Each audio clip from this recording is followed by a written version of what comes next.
Hello, readers and digital people, and welcome back to GP Reads. I am your host, Grant Reads, and tonight we are looking into the Correspondence, a creepy, haunted playlist. It's a mythos I've not looked into before. It is Eroth mythos. There is a lot to it. There's a whole wiki. We've got blogs and just all kinds of stuff. So it's a lot to dive into. We're going to get into as much as we can tonight. We'll see how far we get along. And very glad to have you all. Been a while again. Man, it's been crazy. But I'm super glad to be doing live dives weekly again. At least we've got 2 weeks in a row now. I actually have a list. Probably won't get into that tonight. But I have a list of live dives I'm going to be getting into. Tonight, again, we are doing Correspondence. Hopefully we can finish it tonight. If we don't, I'll pick up on that next week, Monday. Definitely will be able to this coming Monday. So, how y'all doing tonight? To get my little chat thing on here.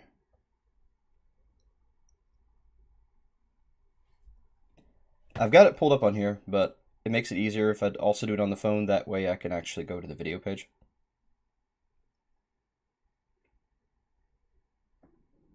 All right. Dancing Gorilla. Yes, Lily. Absolutely. Good to see you, Samantha, Lily, Finn, MC Duffer. Been a while. How you doing, my lady? Yes, I need to get you into the VC. Just a moment. Yeah, the playlist seemed like the best bet. Glad to have you back, MC Duffer. All right, let me get the thingamajigger pulled up real quick. And what I mean by thingamajigger, why is the... I'm going to turn on the brightness. For some reason, my brightness is all the way up.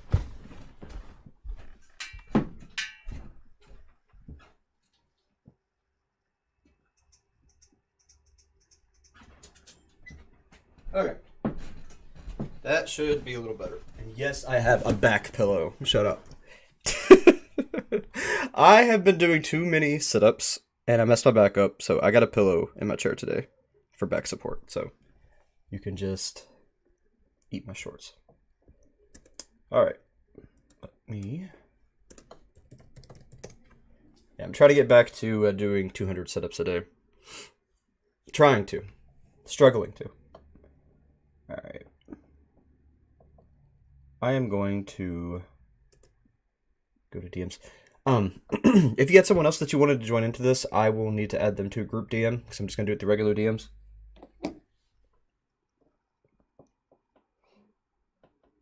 All you missed is me getting up and talking about injuring my back, Roxy. Good to see you, though. Manage account signed. Out of all your accounts? Oh, great. Great. I hate when I do that. I did that today, too, actually, is what's funny. Alright. I'm going to go ahead and drop you in and adjust the audio volume.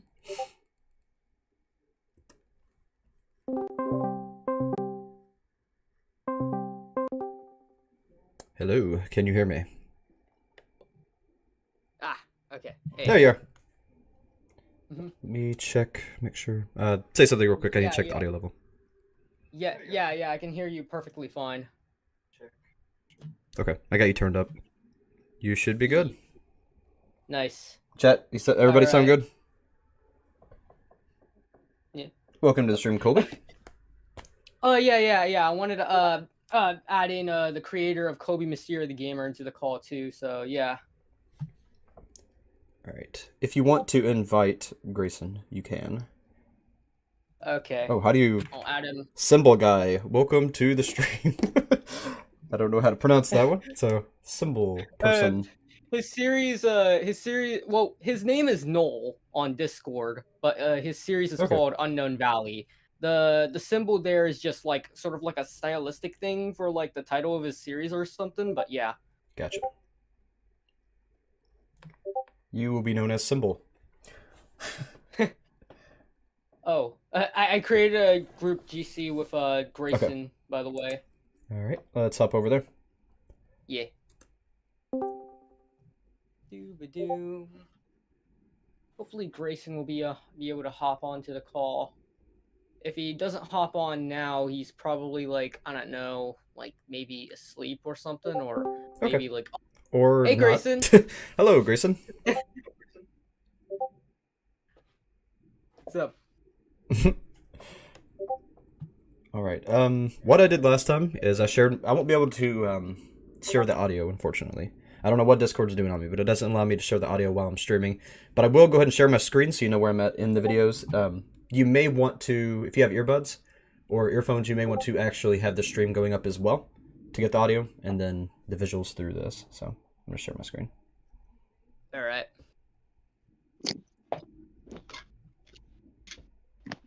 Hey, Grayson. Hold on. Let me plug some headphones in real quick. Can you all see? Yeah, I can see Okay. it perfectly fine. All right, awesome. There's a lot of extra things. Tonight, if we did get through all the videos, what would you say would be the next step? The blog? I will have to say, well, when you get to like the first video of like To Defy God, I suggest you go check out the To Defy God blog, because in the blog it has like I believe like, yeah, it has like one post before the A Flood of Judgment video, and the next post is like another post like connected with the A Flood of Judgment video. Okay. Describing some like history about like one of the main characters. Alright, so I think what I'm going to do is just keep the playlist open, and then open the actual videos in a different tab so I can go back for reference, because I feel like I'm going to do quite a bit of jumping around, which is fine, but I just don't want to keep everything in order, so. Yeah. It's Show note the that nature of the beast. I am not so. Continue, Grayson. I was just saying, it's the nature of the beast with these kinds of things. Yeah. Also, should note that the Searching for the Truth channel has like a very interesting history on how it like became a series in the first place, because originally it started out as like a really old series of mine that I wanted to do, that I wanted to create like a different mythos of some sorts that wasn't the Aeroth mythos, but I consider that mythos to be now just a predecessor to the Aeroth mythos, because it contains some elements that I'm now like utilizing in the now main mythos and stuff. So yeah. Okay, cool. All right, everybody ready? Yeah. All right. Hello, my name is Dave Walker, and my brother, known as he went missing. You know, wait. Oh yeah. Brother's known as there's has went like missing. some grammar errors in some Okay. of these first Searching for the Truth videos, Gotcha. because I wasn't like I was like kind of rushing out trying to make these videos back in the past when I was younger or whatever. I gotcha. Went missing on 4/6 of 14. Oh, so this is actually quite a while ago. Was this actually? No, this is 6 years ago. Yeah, so. this was Yeah, like 6 okay. years ago. Wow. At the time, I thought the police would be able to find him, but they have not found him. For 2 years, I thought posting a video about it was a bad idea. Wait a second. One thing I forgot to do. All right. If I don't put myself on Do Not Disturb, I'm going to have dings in the background the whole time. Boop. Okay.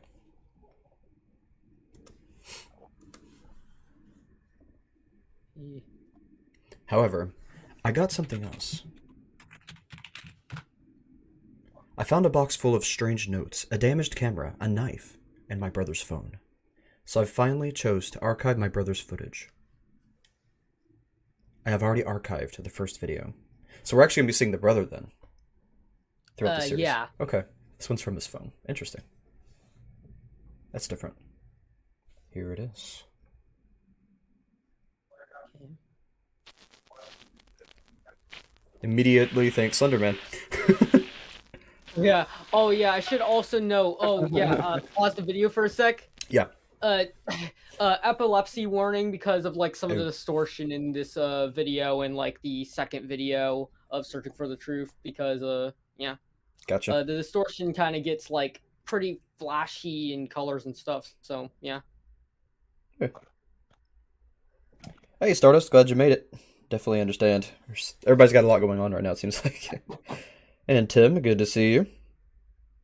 All right, let's continue.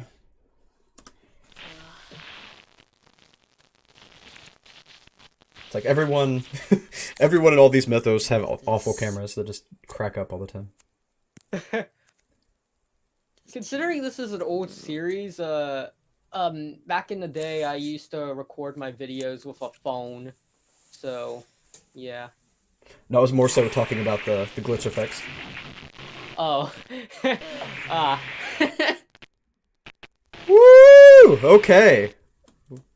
That was definitely epilepsy-inducing. Yeah. Gonna cover that one up a little bit.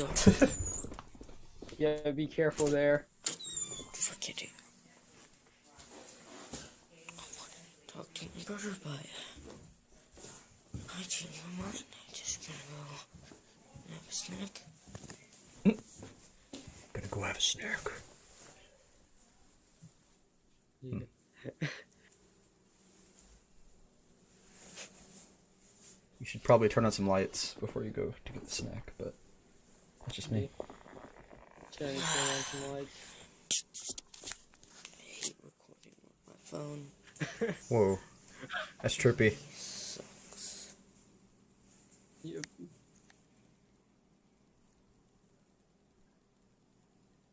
Oh man, it feels like we're in like a box, like someone's carrying a box and they're giant. Yeah.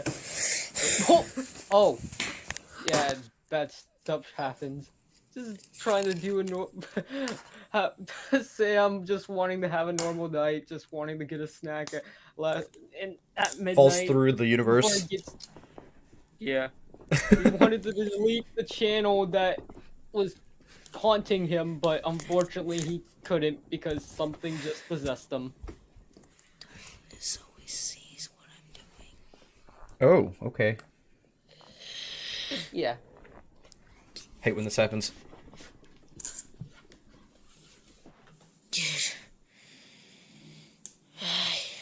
Wasn't that snack? Yeah. Entity possessing him is trying to like force him to kill himself.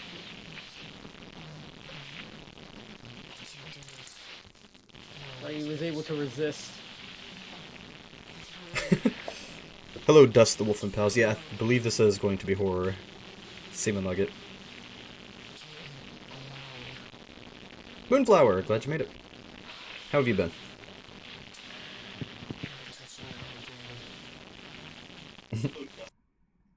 So yeah, definitely so yeah. So yeah.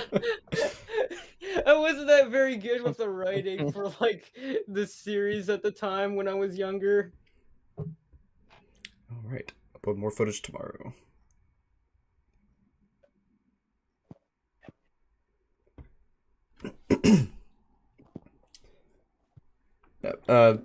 Just to answer your question real quick, Moonflower. This week I am going to be analyzing the Reese Rapture finale part 1, and then next week I will be doing the static channel. So it'll be next week. All right.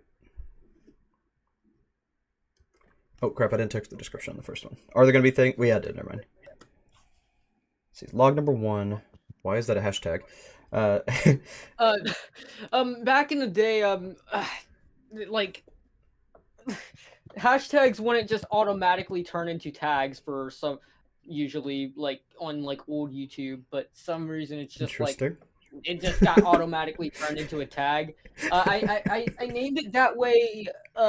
These like results. hashtag 001 because this was like sort of like an old like video format of how like some vlogging videos or whatever were named in like certain ARGs I watched, and I got inspired by that format, so I decided to like do my own take on that format with like searching for the truth. But yeah. Okay. I'm gonna act like this was not a hidden gem, but okay. Can explain what's happening in the footage. Okay, so more brother footage. More brother footage.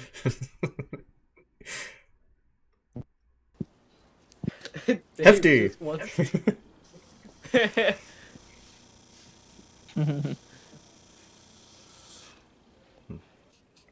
just wants to find his missing brother, and he's just stuck with working with like archiving these old videos.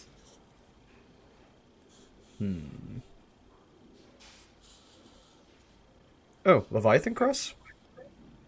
Not a Leviathan cross. It was like it was like some sort of symbol that was originally going to be like the main symbol for like this, prototype, like predecessor mythos that Gotcha.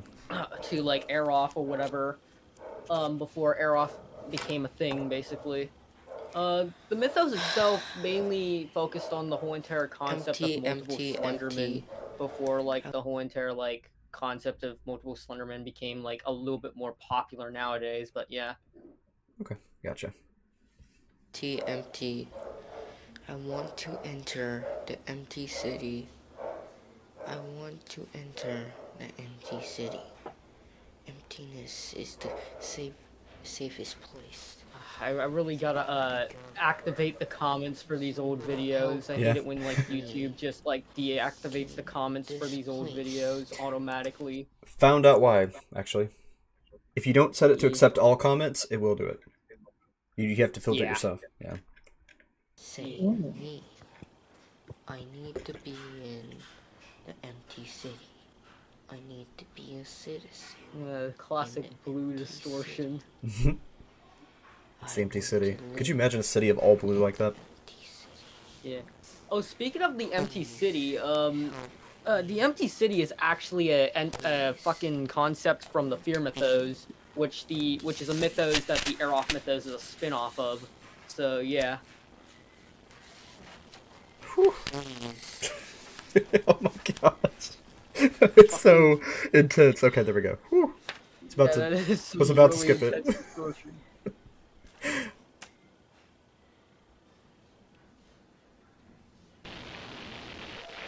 Whoa. Uh-oh.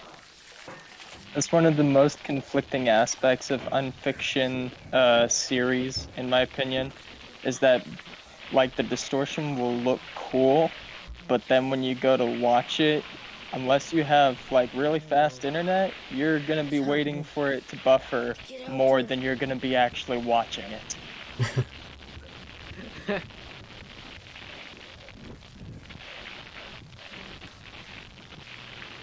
We'll have to note that the second video is basically like oh shit, pause.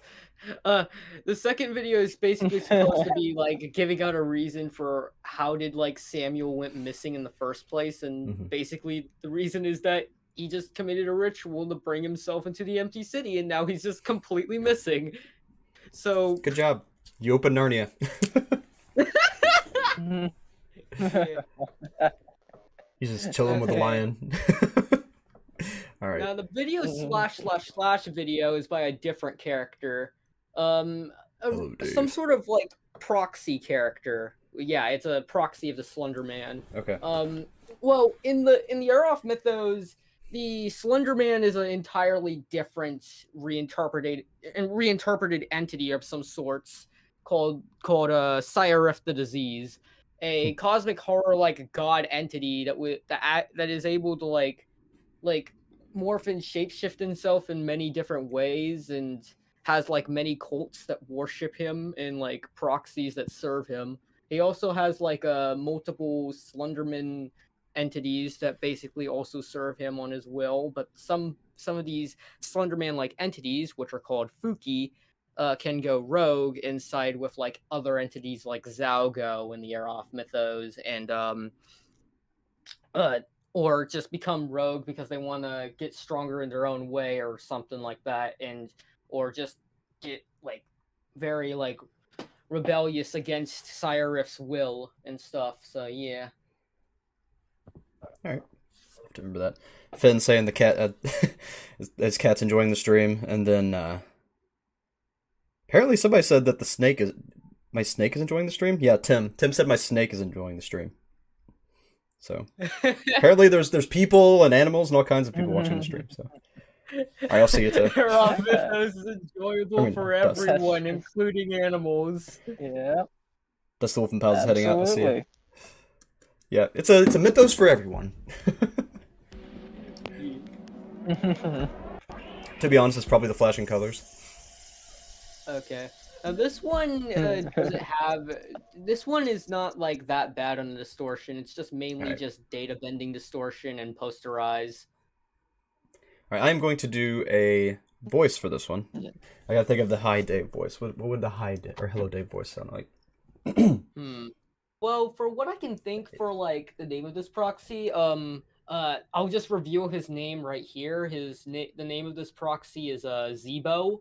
Zebo? Zebo. Okay, I got a voice for Zebo. Yeah. Yeah. So, alright. See, Zebo makes me think of a giant clown with a tiny voice, so that's what I'm gonna do.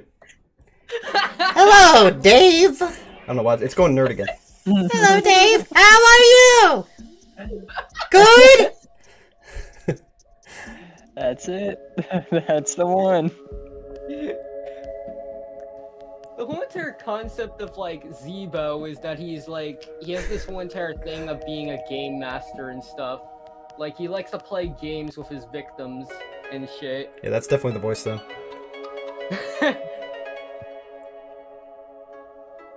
There's no more text in the rest of the video. It's just like footage of like what's assumed to be like taken from like I'm just gonna imagine Zebo's in there. Camera and stuff while he was test recording and shit. Yeah.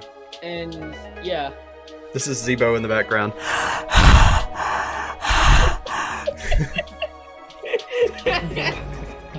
Just hiding in his closet, breathing. Hiding in his closet, getting ready to just continue the like fuck with. You wanna play D&D? You wanna play D&D?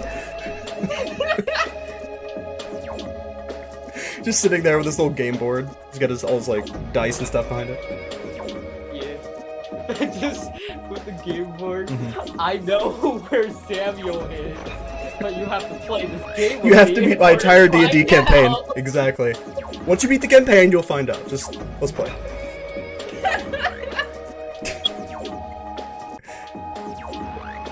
Kind of digging this tune, though.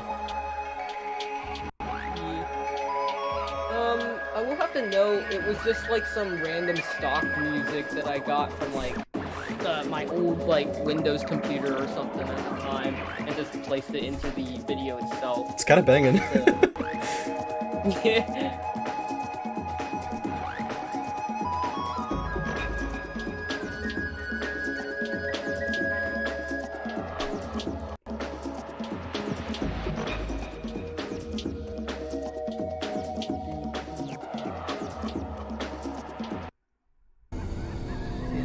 Oh, hi, face. Here we have the next series here. Sort of. This is another series that was really old. You can pause the video; it's still playing. Okay. Is that reversed or just slowed? Oh, the music there is actually some Hellgazed music. It's reversed and slowed. Okay, so there's not like a message hidden there, right? Oh, this video, there's no message hidden in the audio, but this Okay. video, there's like a lot of stuff said by like the main character in this series, Friendly Man. Okay. Now, the main character of Friendly Man, well, it goes by the nickname Smiley because he has no proper name officially. He's more so like some sort of fear entity from the fear mythos, or a reinterpretation of this entity from the fear mythos called the Smiling Man. And basically, he's in this series. This main character in this series is basically a straight up psychopath and stuff, and always like smiles at everything, no matter how no matter if he like literally is like murdering somebody with like a fucking axe or something. Great. Alright, so, now, in the description of this video, Friendly Man, it says, the days are coming for our world. Does that mean, like, the world is ending? It's kind of... Well, the world is ending in this universe that Friendly Man takes place in. Okay. If you don't know, the Aerof mythos takes place in an entire massive omniverse with many different multiverses a part of this omniverse, hence why the playlist says Multiverse 1 and other stuff, so yeah. Alright. So, good to see you, Steer. And Jory just had to come in when I was doing the voice, apparently. And it's not the Cerberus voice. This is the Cerberus voice. I was doing this. There's a difference. It's a distinction. Yeah, basically the Aeroth mythos. Well, if you since you probably since you don't since you're just first like going into this, Mhm. it's gonna have like a whole lot of fucking like timeline bullshit going on here and there, and um like it has a whole lot of like multiverse shenanigans and timeline and time travel shenanigans happening within many of its series and other stuff. So Okay. be wary of it. The author FNF mod? Apparently they're comparing me to that or putting me up against it in combat. That's what I'm gonna surmise there.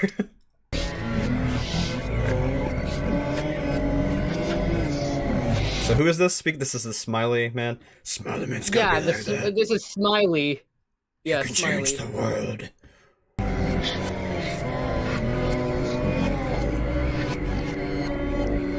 World. Before it fades into darkness.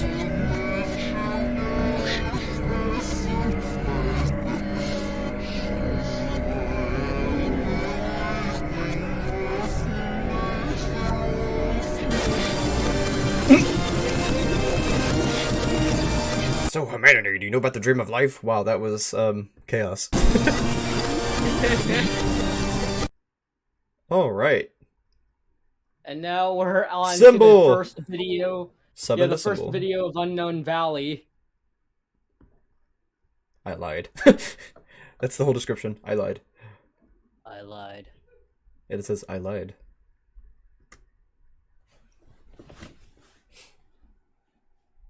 Yeah. I will have to note, Unknown Valley so far has like the most crossovers, kind of. Well, I will have to say it has like the most videos in the entire main storyline because of like, well, when the main storyline sort of first started and stuff. Well, it was a part of like a predecessor of the Aeroth mythos, and like continued on as the mythos got turned into the Aeroth mythos, and yeah, basically. So this series is quite kind of long. So they see the world differently. That makes me wonder if they're actually not in this universe exactly. They're just like in between, but they can see it. Yeah. I will have to say the main entity or main antagonist entity from like Unknown Valley or whatever is more so like from what I heard was told from Noel, like some sort of like anti-hero like entity or whatever that has like that seems to be like kind of judgment. I don't know much about the entity of Unknown Valley that much, but it had like there's like a lot of stuff that happens. In the original start of the series, it had like a whole bunch of more entities, but now it's just that one entity that's in control of the channel, basically. A whole lot of stuff happens in this, especially like with it. like a few especially with a few crossovers. I will have to note that it actually it crossovered with a few stuff on back in the day when like Unknown Valley was a part of the Aeroth myth. Well, no. When Unknown Valley was a part of this predecessor of the Aeroth mythos before it like turned into the Aeroth mythos, there was like a you know like the series 2 Free Enigma, right? Yeah. Yeah. Well, that series actually used to be like a part of like the predecessor to the Aeroth mythos, the Torif mythos, before like the series was no longer a part of the mythos because of certain reasons that basically it was something about like I don't know, like somebody kicked the creator of 2 Free Enigma out of the old server, and I don't know who, and I'm not sure if I accidentally kicked them out or whatever because of like a misconception of something or whatever, but Yeah, I heard about all that, but we won't really get into that today, but it was a mess. I remember that.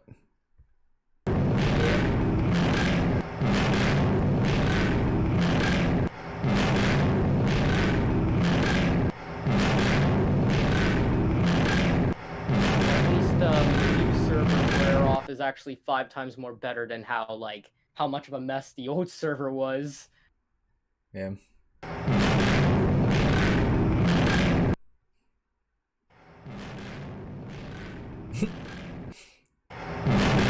Pretty sure someone's burrowing through your wall. That's what it sounds like to me. Falling apart. Symbol's We'll got some note cryptic that I'm- videos. Yeah. Well, note that I'm also like sort of blind to what's actually happening in like the Unknown Valley series because I haven't watched all of the videos, but yeah. Marceline's asking why I'm looking at beans. It was very important background ARG secrets, so yeah. So this one mold, are they hitting the heater in their home? That's kind of what it looks like. I'm not sure. Just smacking the water heater. Oh yeah, one thing I should also note, like the story of this series is that it starts out like this. Like the lore of it is that it has something to do with like the main character originally being like this guy who started up this channel or something after like some sort of weird infection got into their eye that started making them hallucinate some shit and start like losing their mind and stuff. And then like these other entities take an interest in him and started like manipulating him into like doing stuff for them. Got the slender cooties in his eye and it attracted all the monsters.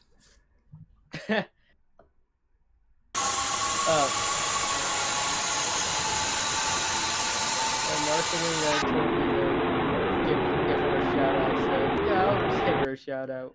I really enjoy doing some like brainstorming stuff with her and like basically doing videos or whatever with her. I really like I kind of like Lockdown in the Dark and stuff with how what they're doing and stuff. They also have like plans for like making like a new like Air Off Mythos series that will also be a part of the correspondence from what I can remember. So yeah, it's gonna be pretty fun when it happens. Sounds like it. It's more specifically a series that's gonna like feature some SCP shit in it. Okay. Excited for that. Yeah.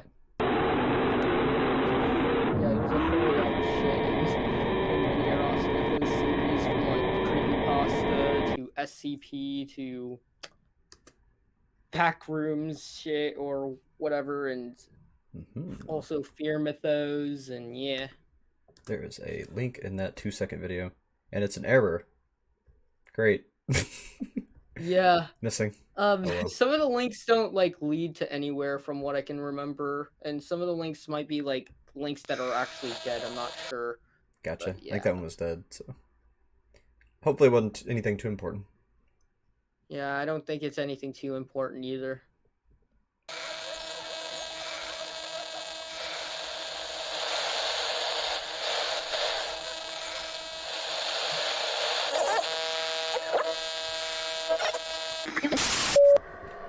Whoa, that was loud. Picked the perfect time to turn the volume up.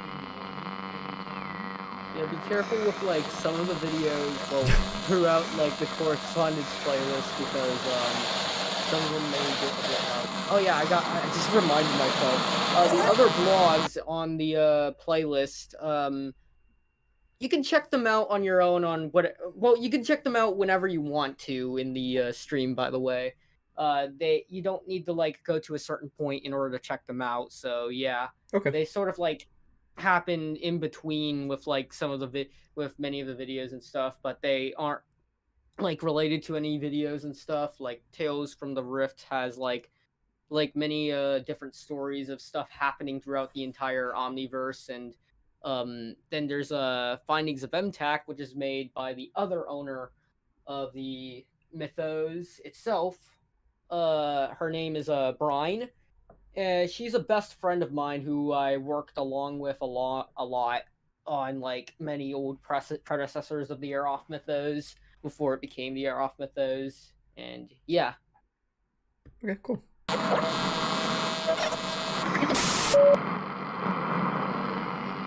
Somebody's trying to access dial-up in this car. It's freaking out the universe.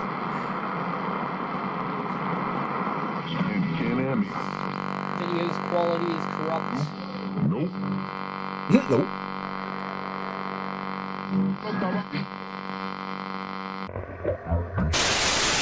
It's a nice road trip. I hope nothing else bad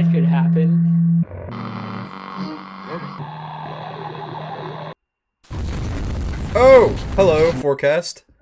Forecast is apparently hurricane. Kennels in Norway. Or kennel, yeah, kennels. Kennels in Norway. Okay. It happened in like in the Unknown Valley universe. Oh, Yeah, that storm was crazy. reading more is better. Playground. Plagued. Was it plagued? I thought it was playground. Wait. It's Oh, it's playground, PL4 huh? GRND playground. Oh, okay. Yeah. I think I remember like he just put that there to be like as like a reference to another ARG called Playground. But yeah. Okay. But it's not it's really just a reference to that other ARG basically. But yeah. If you all have me added, I know MC Darfer has me added on Discord. If anybody has access to the video you're talking about, the tribute, just drop it in my DMs and I'll watch it at the end. Okay. Bleeding more is better. I mean, it depends.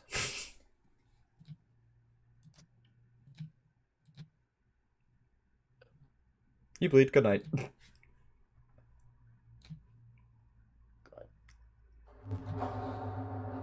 All right. I found a like collab tribute that Marceline was mentioning, or I guess, but yeah, Marceline was mentioning. Yeah. Let me go ahead and link it here in the group chat.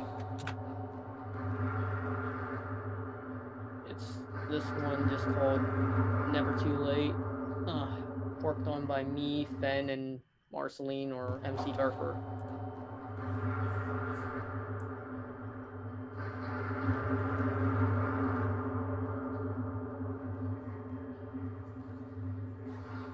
What I watch. I'm watching something.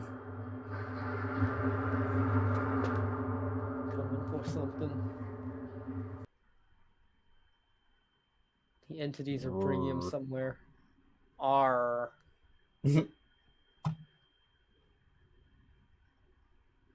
Oh, is this the dark dimension?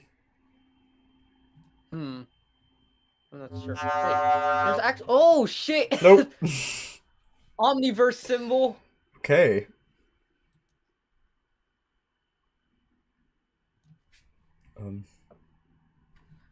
Yeah, the Omniverse symbol appears a lot in many of these videos for like Unknown Valley from last I checked, including a very corrupted version of the symbol.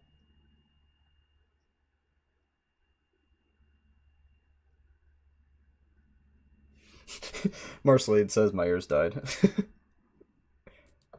Who are you talking to, Finn? About a multi-editor project? Oh, you're talking about having me on a multi-editor project? Depends on what it is. Just let me know. That message was like that Fen made was like talking to Timothy. Talking to Tim. Oh, okay. All right. Gotcha. Only Tim.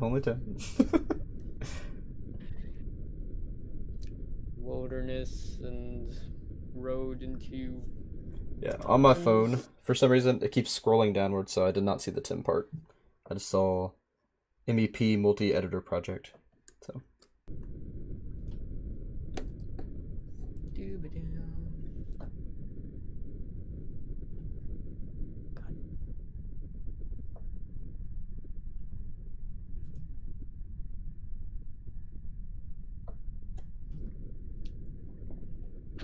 I think this part might be a nice time to like check out some of the findings of MTAC posts.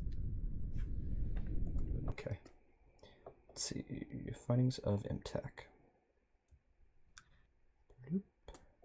Yep. So this is going to be related to what we're about to go into, I'm guessing? Yeah.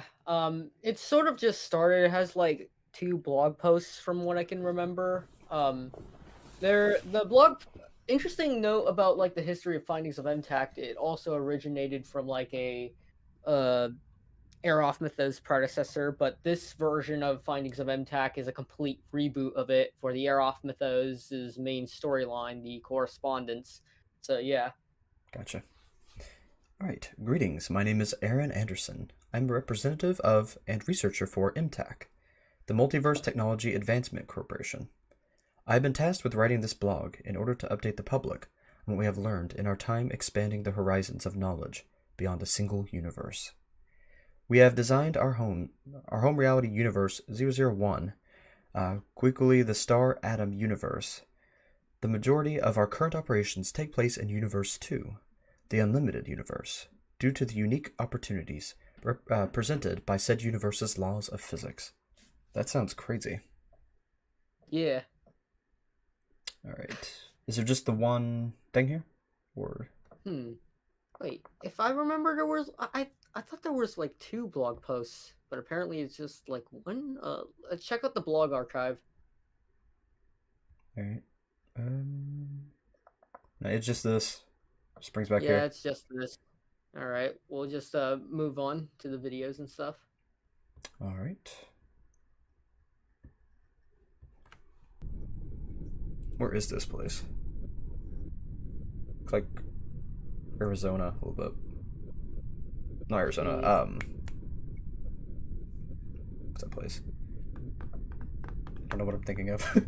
It looks like a wooded area that has a lot of hills. It's not Tennessee. It's near Tennessee. It's on the other side, but the trees look familiar.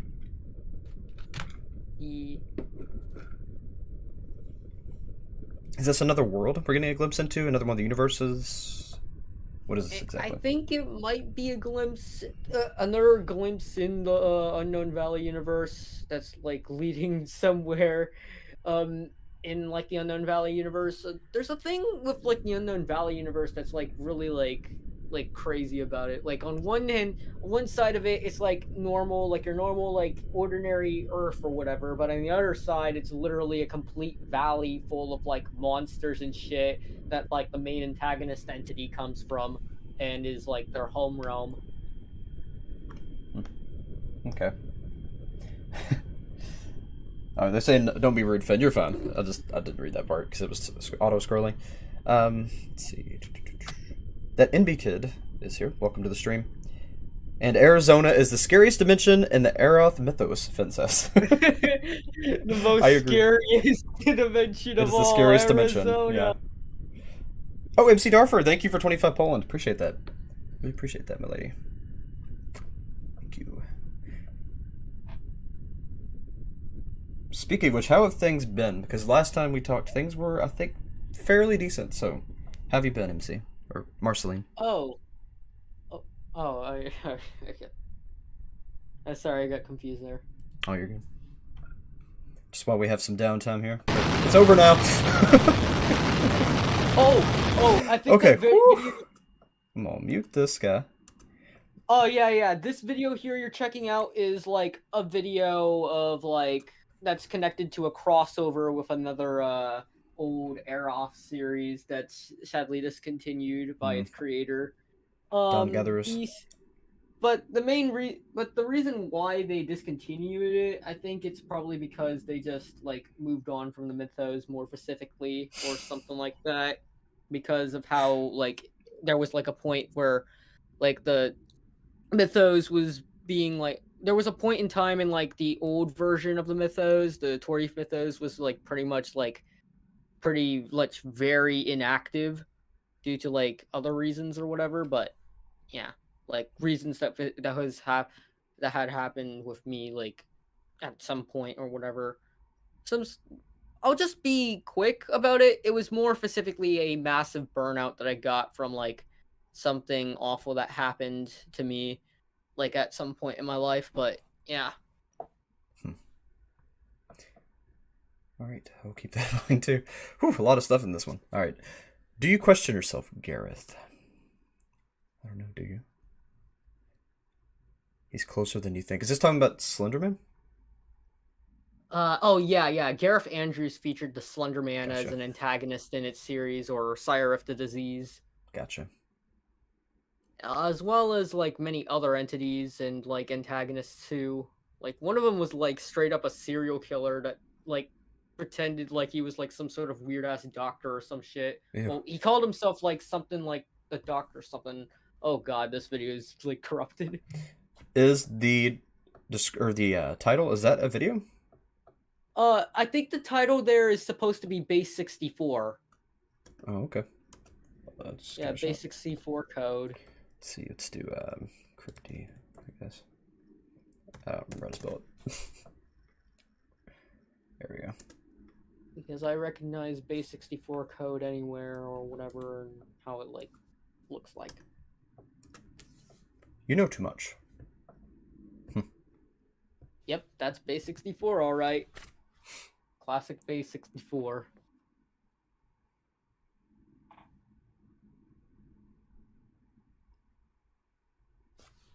Is this muted? It is muted. It's muted for a reason. Oh, is this another? No.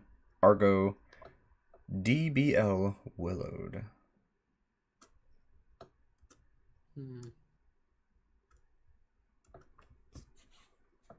Argo DBL Willowed. I thought that might have been a code at first, but I don't think it is. I think it might be like you have to like rearrange the words, the letters or something. I'm not sure. I forgot what was the name of what it's called, but yeah. I am going to put that in my notes for later.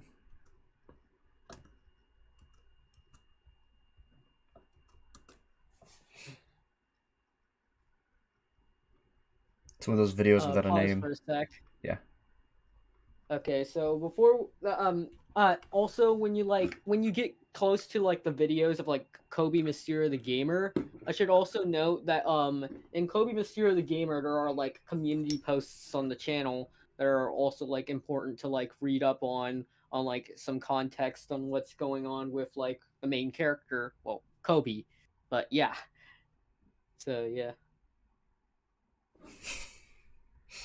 So when you get to the videos, also be sure to check out the like community posts on the channel, because Grayson here wrote like some stuff on what like Kobe was like talking about stuff. Everyone's still talking about beans. It's cracking me up. Beans.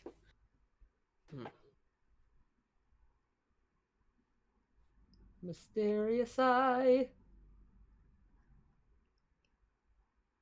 Oh, they're drawing the Omniverse symbol. Now, where'd they see that? That's the question. Yeah. Probably one of the entities showed them. But why? Do they gain anything from it? Like, are there things that can be gained from it or taken using it? Oh yeah. Oh, they're writing for help. They're trying to use the symbol to get some contact for help or something. Oh. So it can be used that way.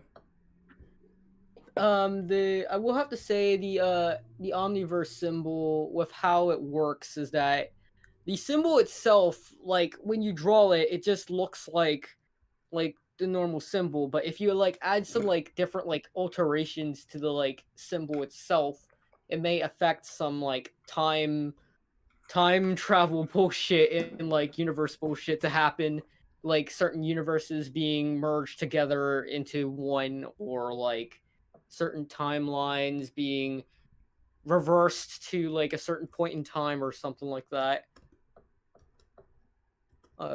Okay, you're checking out Tales from the Rift. I'm just gonna go ahead and get all of them up in here. All right. I guess I'll get the wiki in there too, just in case. Oh, okay. Apparently that one's too big. Is that the whole thing, or is it cutting some of it off? Let me go ahead and copy and paste the wiki link. I might need that one. Into the group chat. Yeah, I'm gonna read this real quick. I say real quick, and it's like, no, it's not that bad. All right. Tales from the Rift. Tales from the Rift is a Tumblr blog set in the Aeroth mythos, an expansive community and a spin-off of the Fear mythos, which itself is another offshoot of the Sunderverse. Tales from the Rift is a collection of stories, documents, artwork, anything that comes to mind. Stories posted here aren't set in any specific storyline or canon, but rather all across the Aeroth mythos, set in different storylines and universes. For more information, oh, there's the wiki. Okay, it's actually right there. Yeah. Okay, yeah. Also, copy and paste the Appreciate wiki it. link onto the group chat too. The murders in Northern Alley. A string of murders have happened again in the town of Northern Alley. The victims sustained multiple wounds, including broken arms, legs, and ribs. The ears of the victims also contained blood. The bodies, after examination, had wounds similar to car crash victims. Witnesses have claimed to have heard sirens and static during the night, and only hours ago, a UFO has been spotted in the sky. Siren head moment. Yes. Yeah. Upon the 2 stars, Foundation log number 2, facility number 5, Dr. Henderson. This was January 10th of 1994. Writing down another entry in my series of logs, we have discovered another seemingly peaceful universe. It is an exact copy of our own, except there are 2 stars in this. What? 2 stars in the sky instead of just 1? I think they meant moons. I don't know. 2 stars in the sky instead of just 1. It's supposedly a recent event, since according to some of the spades we sent in, people were scared and worried about the second star.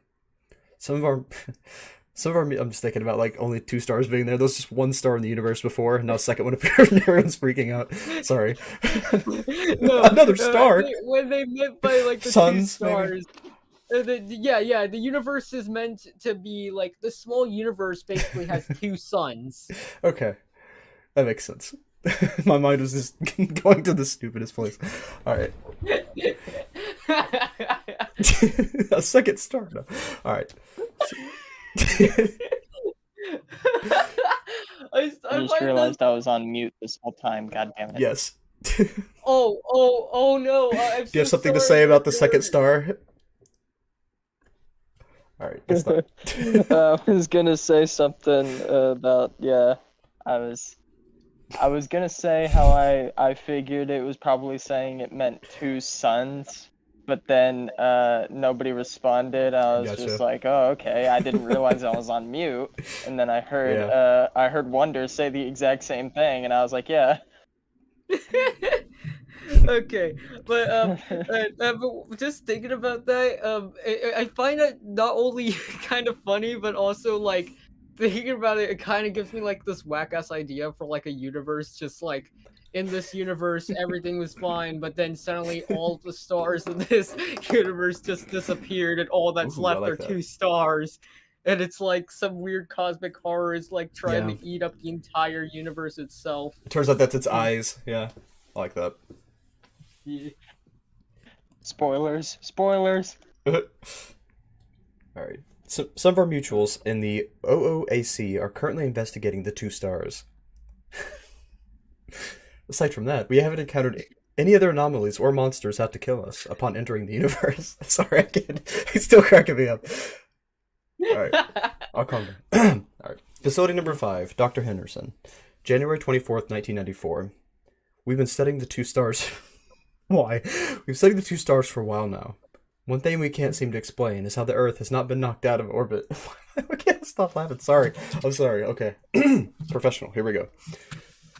Been knocked out of orbit. Some spades have been sent out into space to set up a base on Mercury, so we can get a closer look at the 2 stars.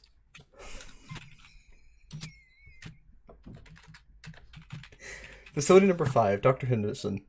Whoa, wait a minute. Is this January the 34th, 1994? How? Whoa. Yeah. Okay. Some of these logs are like way long time ago. Yeah, there's like, of course there's gonna be like, the time is like, of course it's like a way long time ago. I guess like MTech was founded like, I don't know, somewhere in the 90s or some shit. And it's just like, well, that's I how think the thing that caught his attention the 34th. is that it says there are 34 days in January, all the way up to 36 days in January, not necessarily the time period. I mean, it is a universe with only 2 stars, so, I mean, it can have 36 days in January, I guess. That's what we're going with.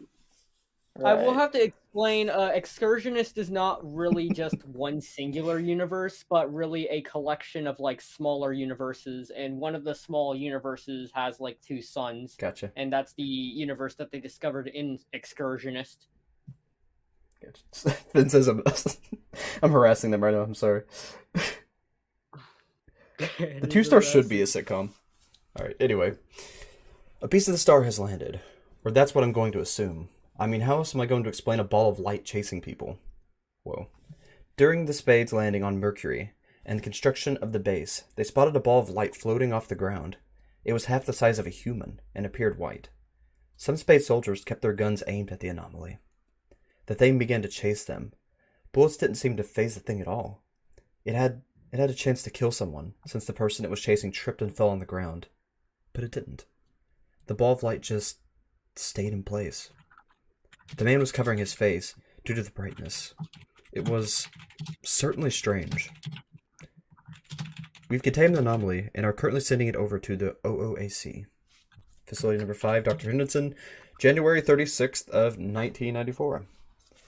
Average day in the office. Nothing eventful happened until news broke out that there were anomalies similar to the ball of light appearing on Earth. Our Earth. Oh, so they're like spreading in all the universes. Interesting. We've been looking over footage and news clips of these sightings. Some people in the OOAC have told us that these things might be sentient. Light beings. Facility number 5, Dr. Henderson. December 11th of 1993. Another group of Spades gone. I'm incredibly proud of the progress we've made over the past couple years, but sometimes I wonder, is this something we should be doing? Besides a select few of the different dimensions and universes we've discovered, almost all of them have been hostile, hellish environments that are near impossible for us to actually inhabit. Mr. Osborne, despite all of this, continues to send groups of soldiers to these different dimensions and insists that we will succeed. Which, granted, we might find some success from these expeditions. Facility number 5, Dr. Henderson. 15th month of the year, 1992. Or are we going by, is it 11/15? Either way, it doesn't matter. Let's just say file 15/11/1993. Well, found one. We found a universe we could possibly set up facilities in. Me and some colleagues of mine watched the body cam footage from the Spades we sent in. Aside from some bug-like creatures, we didn't pose much of a threat to the soldiers. The area was peaceful, beautiful as well. There were at least 5 stars orbiting each other, each a different color. Mr. Osborne is pleased with our recent expedition. He plans on sending in some permanent soldiers into the dimension by this week. Facility number 5, Dr. Henderson, 18/11/93. I was looking over the body cam footage today. Me and the rest were keeping tabs on the firmament we sent in. Though, as construction began, there were odd sounds. It sounded like clicking and groaning.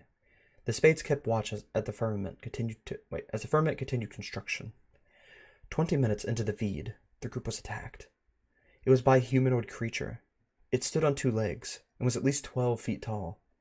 It made odd mumbling and gurgling noises, despite seemingly lacking any facial features. It had thin, gray tentacles on its back. We had to retreat when a small group of them showed up. The footage itself was corrupted the more the troops looked at it. It distorted with a tint of red. What was strange to me was that we saw the entity before. On Earth. Multiple reports of this flesh-eating beast. We even had one captured for a time 2 years ago. That was in a separate facility, so I personally don't have much knowledge on it. We nicknamed it the Flesh Man, with its particular interest in the flesh of humans. Mr. Osborne is insisting we return to the dimension soon, with more geared-up Spades, as to take care of the Flesh Man. I personally have my doubts. First Fuki encounter. Ooh. Yep. The Flesh Man is one of the types of Fuki that exists in the Aeroth mythos, and and also appears in like other series as well. And I also kind of have plans of like having this entity appear in some of my own series in the correspondence. But yeah, Fuki? Yeah, Fuki. They're pronounced Fuki basically. What is I'm guessing it's like basically what some people call nightmares. Yeah, they're sort of like that, but the concept of a Fuki was like came up with before the concept of nightmares was a thing. But yeah, I came up with the concept or whatever after being kind of inspired by like older Slender series that had like the concept of like multiple Slendermen or whatever, like a little bit of like this one Slender series or Slenderverse ARG called The Angel's Game, and some other stuff or whatever. But yeah. Star.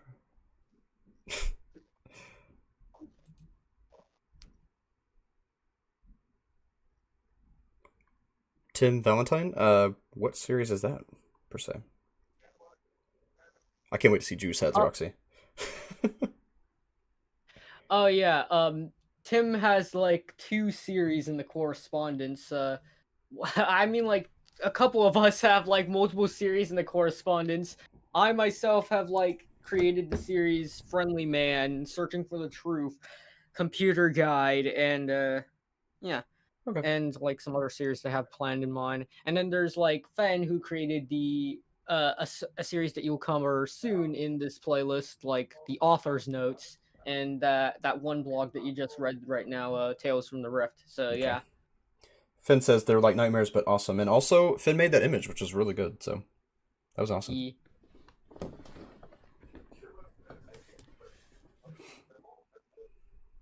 Hello.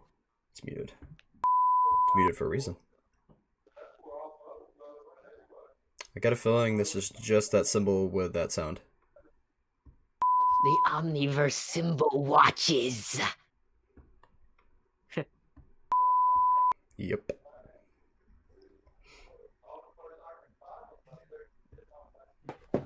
Alright, this one is in symbol again. It is --1. They have a lot of codes, so now I'm curious where that fits in.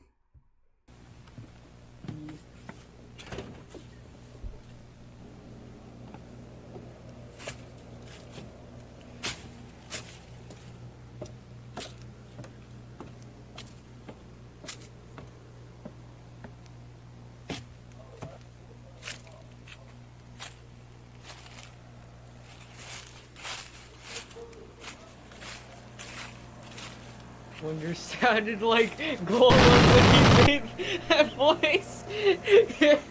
I just like read that comment from like MC Darker right there.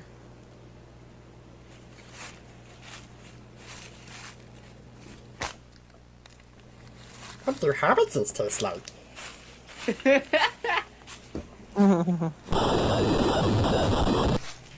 Rabbit a rabbit. Oh god. Wonder when we're off with this. My precious.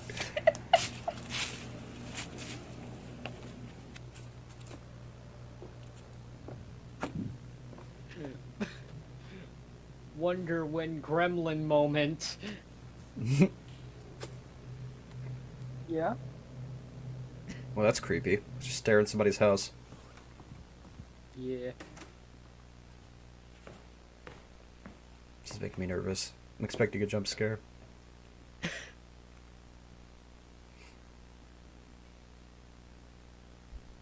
Wonder what he needs Type of he column. wants to find in this house. Somebody. Are there comments available on this one? Hmm. I was gonna drop a comment. Yeah. The Friendly Man channel, especially like, oh god, I didn't expect the comments for this video to be disabled. But there are other videos in the Unknown Valley channel that are like completely allowed to comment, that you're completely allowed to comment on. The Friendly Man channel, especially with its first video, still allows comments to be commented on as well. So yeah. Oh, I know that is a code. It's the threes thing. I think what it's called. Ben says, my cat's favorite Air-Off series is Kobe Mysterio the Gamer.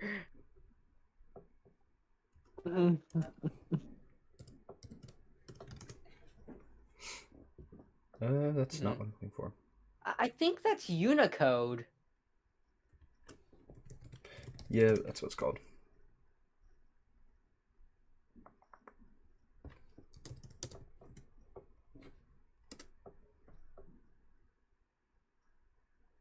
There it is. Decoder. That's what I use. It's been a while since I've ever seen Unicode, but I have like a sense that this might be like actually Unicode. So yeah. Not yet emotional enough. Not yet emotional enough. And then there's more in the description. Not yet emotional enough. Yep. Yeah, that's Unicode. My cat's favorite Aeroff series is the Tumblr account Dusk Haunted, aka Memphis No Fallacies, says Proxy. What? What's going on here? Your cat has a debit card? Because I got a Patreon once. And then Fen adds in, that's my cat's second favorite Aeroff series. Fistos and Pleiades, okay? And fleas. Nice. Alright, and the other one said, are you? So, it's saying they're not emotional enough, are you? Basically. Yeah.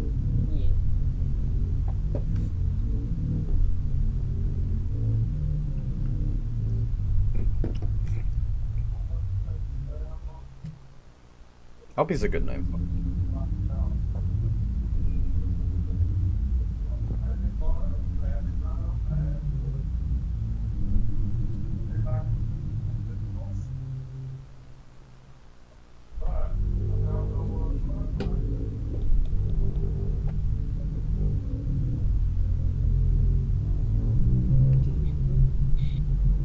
Kind of into the super bassy version of that. Looks like This is the kind of stuff I can fall asleep to. are most of the videos in the correspondence just null? Kind of. Well, at the start there, because well, the series because Yeah. of like the fact of like the whole entire inactiveness from me from like that fucking burnout there. But then I came back and got to Right. working on the correspondence again with like To Defy God and all that other crazy shit. But very soon, Kobe Yeah. Mysterio the Gamer will come up because at least that series started up a bit while like the whole entire correspondence burnout thingamajig with me was happening. Yeah. We kind of retroactively put KMTG in Aeroth because it started out as just its own standalone thing. But then once you were trying to get back out of that burnout episode, you were passing around the link for people to join this version, the current version of the server. And I remember I started kind of listing off a ton of different ideas I've wanted to do for Colby Mysterio the Gamer over the years. And I think that's actually when you asked me if I wanted to make something in the mythos. And I was like, what if I just put Colby Mysterio the Gamer in the mythos? Yes. Oh yeah, that reminds me. What got me back into like making getting onto working on the Aeroff mythos again, and like really extensively, and like working on the correspondence again is like mainly thanks to seeing your old live dives on TWR and also like nice. seeing TWR itself. Shout out to Roxy. I really enjoy the world reached and stuff, and it kind of inspired awesome. me to get back into working on like a bunch of ARGs and stuff again. So yeah, That's awesome. Yeah, they inspire me too. That's one of the reasons that I did the Naomi stuff back when I did that, and I'm doing High Five Friends now, so they inspired me too. yeah. And while I was inspired, I just reminded myself of how about the many like crazy ass and whack ass ideas I have for like many ARGs and stuff, and especially creepypastas. I always find it funny when you describe something as whack ass. Yeah. Alright, so I'm gonna read this. This is interesting. Imagine having a dream.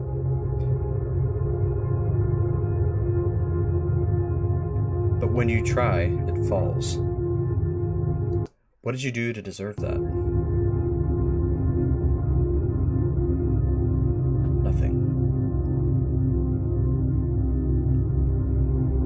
I've done nothing wrong.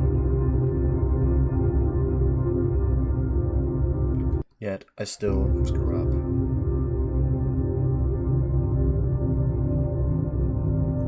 Some people ask themselves,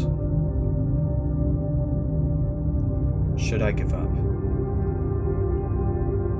Sometimes there's no point in continuing. Sometimes it's best to just give up. I feel like that's personal about the correspondence back then. If you were kind of in that mindset, nobody will remember anyway. But I'm glad you continued. So. Yeah. Be surprised who you touch without meaning to. Would they? Will be forgotten.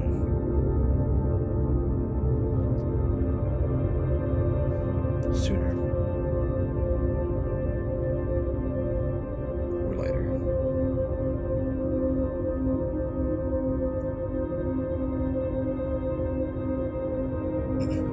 I am not happy.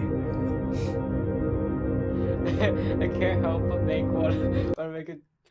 make a joke about like the no, I'm not happy.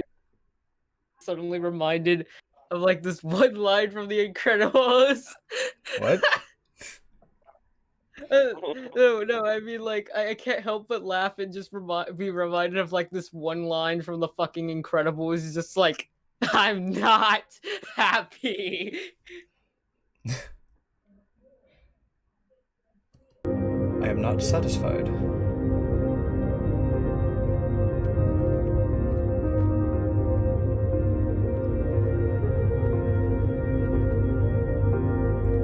I am deep into a depression. Been there.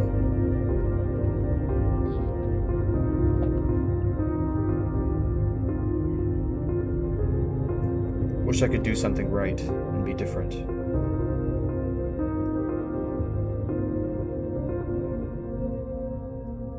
That's where the conundrum comes in, though, because in wanting to be different, you're wanting to be like everybody else because everybody wants to be different.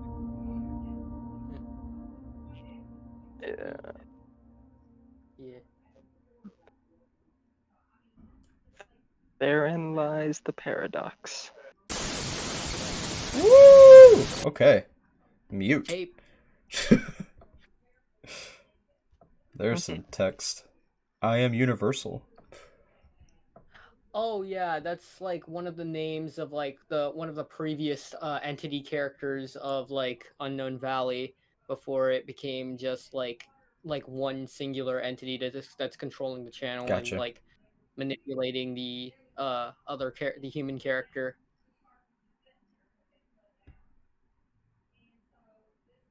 The video continues to get more corrupted. Hello, Sean. That's creepy. When it starts saying hello, that always kind of freaks me out. It's like, Yeah. are you trying to intimidate me here? I believe that this video was, yeah, I think this video is referring to the human main character because I remember like the human main character's name is like Sean or something like that. Mhm. I keep forgetting what their name is, but yeah. Watching you. What would you do Wait, if no, you looked into this a is a mirror? different Sean from like some other series. This must be like some sort of crossover video with some series that I forgot Okay. that it crossover with. Yourself? No, probably not. Or two people. That is freaky. Knock, knock.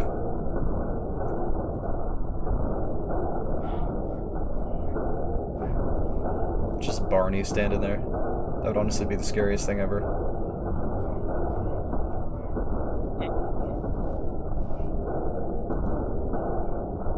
I'm at your door. Why so fearful? It's Joker up there? Why so fearful? What did I say? Smile for the camera.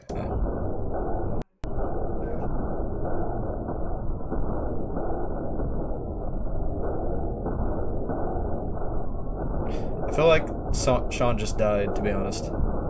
Behind you. So, bro. I'm sorry, Ryan. What are you planning to do? Sorry I got distracted this there. I just summer? noticed another person joined the Air Off Mythos Discord, and they Oh, seem nice. to be like interested to contributing to the Mythos because Cool. they have the contributor role. So yeah. This Sorry, I is accidentally numbers hit to letters. my hand against my computer desk there, but it didn't hurt me that much, or rather at all. But it just annoyed me. But yeah. Oh, good. I'm gonna see what this is. Oh, see what is? It Oh, is like the code in Chinese this or something. Unknown Valley video.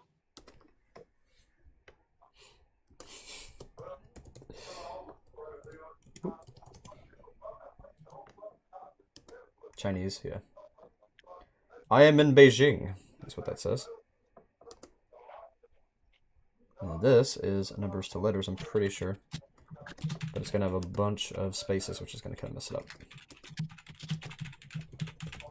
Numbers to letters.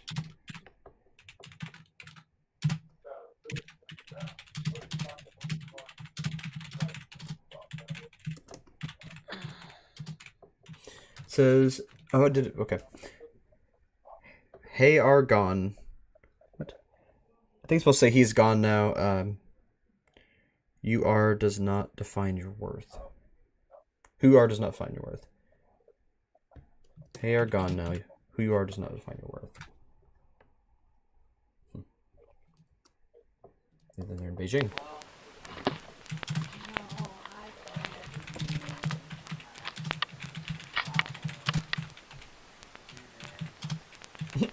This person just chilling.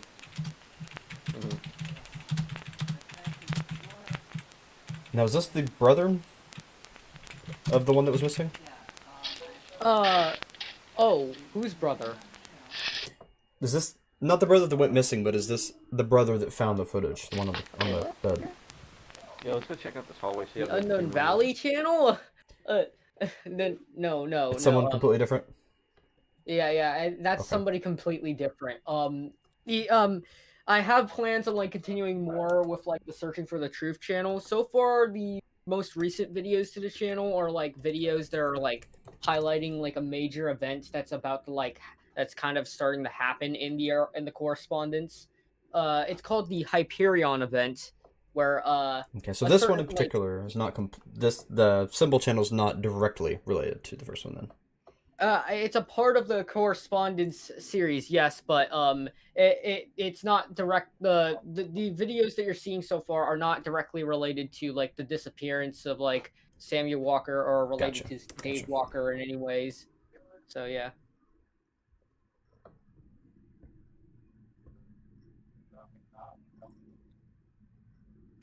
So this is null, apparently.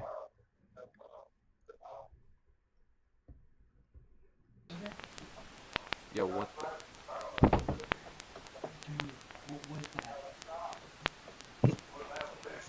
Someone's having a party. Real party there with flashing blue light. You just go in there, it's Slender Man just having a party with like one other Slender Man wearing party hats. Slender Man having a party with stale birthday cake in the middle. Yeah. Yeah, and Slender Man having a party with his other Slenderman. And the air-off version of the Rake, which is the Whisperer and stuff, with a cake in the middle.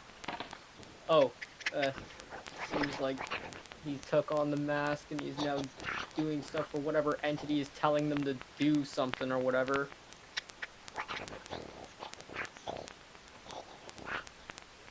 Said you're not safe.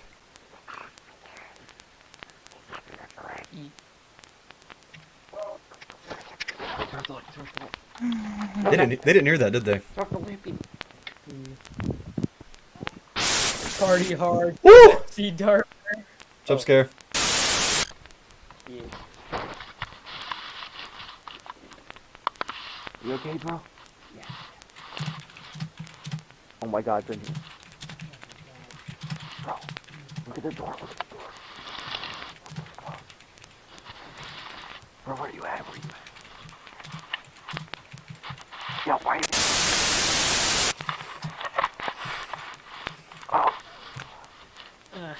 sorry for the typing there. Was just like typing out a message to Noel, the creator of Unknown Valley.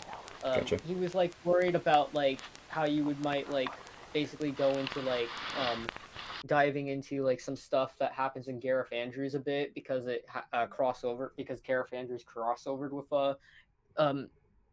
Unknown Valley, which if you don't know what Gareth Andrews is, it was the other series I mentioned that mentioned from like that video that mentions Gareth. That series was an old Aeroth Mythos series that's sadly discontinued that I mentioned. But you're absolutely allowed to check out the videos for that series whenever you like to. It's Sure. the series I mentioned is that like featured like that serial killer antagonist and Slenderman. So yeah. Sure thing. No way. Barney.exe. Ew. No thanks. Oh yeah, if you don't know what Somewhat Average is, it's a new Aeroth series created by Fen that's in the Correspondence that revolves around taking place in this universe called the Digit Realm or whatever. Where in that universe, more like digital entities that like mess with technology exist, along with like digital creepypasta entities. It's kind of cool. Yeah. Ah, what happened? Did I just skip it? Here's his new mask. Classic mask. Oh shit. It's funny that on the video called "Oops," I skipped it by accident. Yeah. Disappointed. Oh yeah, Well, we the just human couldn't keep character is Norman. That's his name. Okay. That's his name. Yeah. There's the classic Tisk. Miley mask.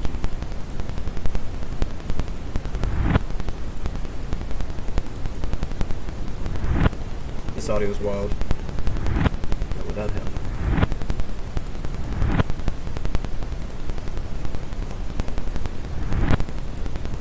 Not without him. Who will replace him? Probably the viewers. Galling Boz. Anagram. So that's an anagram? The title, I'm guessing? Gallowing Malls is an anagram. I didn't know it was okay. Oh yeah, that was the word that I was trying to look for when we saw that other tile with like willowed and stuff. I thought like the title for that video was also an anagram, but yeah.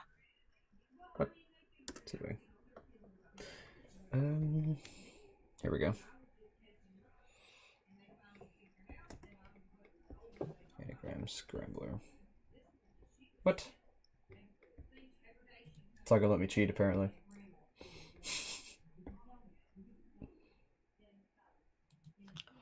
Or did it?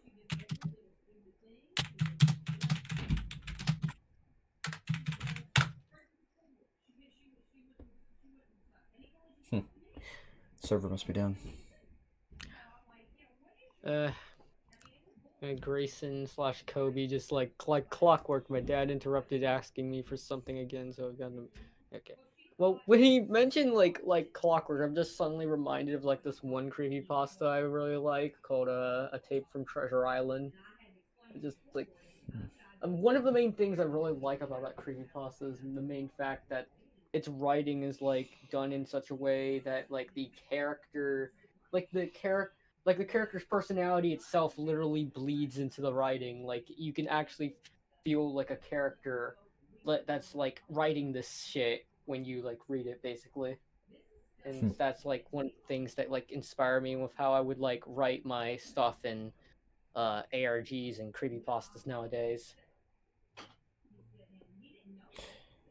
I think since it was separated, it's supposed to be two things. And the second one is swam. I'm thinking. Let's see what we can get for galling. Gingle.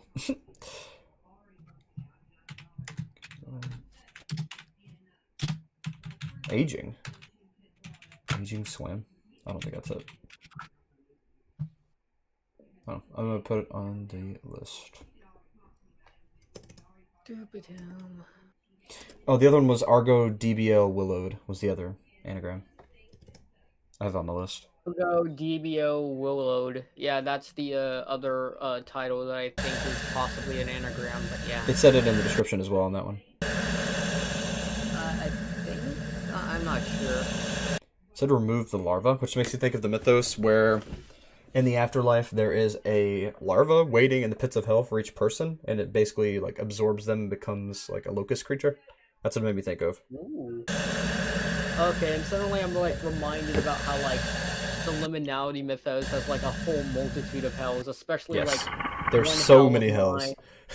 Yeah, yeah. Oh, and I'm also adding to it because I have a liminality series that I'm working on called Surreal Anomalies, and it has a hell itself that's going to be a part of that series that I'm still like working on and stuff. But Oh, I've wow. been like tangled up with some other stuff currently. But yeah. Let's see. There's a way. I think it's just a regular Caesar. Pretty sure it's a Caesar. Actually, probably easier just to use Crypti for that one.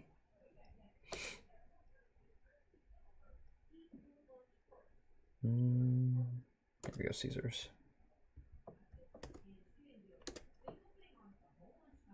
It's not gonna brute force it though, is it? Walls Gaming We Trust. It was H. Walls Gaming We Trust. We trust. I'll write that down. Walls Gaming We Trust.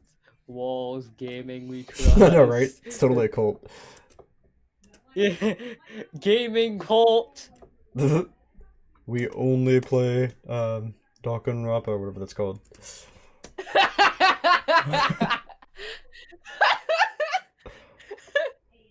Gaming Wills, Gaming We Trust. Yeah.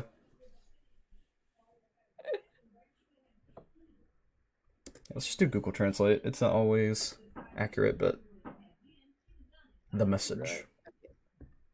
Right. Yeah, Roxy being specific, there's actually 7 hells in the liminality. So yeah. Timothy's GP reads in disguise. Shh.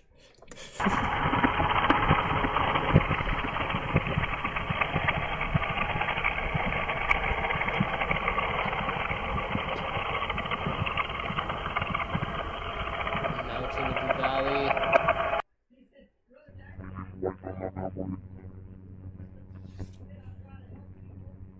This is a weird road trip. Okay.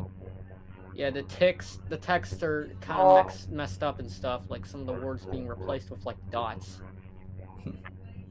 Road trip 2. Victim tape 2. Happy go lucky. Love it. There goes another. There goes another. There goes another victim for the entity of Unknown Valley. Eroth invented drugs. Aeroth invented drugs. Beans world? Yeah, that sounds like a hell. For real. Do you imagine an entire dimension of just beans? You're just floating in beans, and the smell of beans is in the air. They're not even warm beans, they're lukewarm beans. Just slimy and lumpy and everywhere. Like, just completely... You have to swim through it to survive.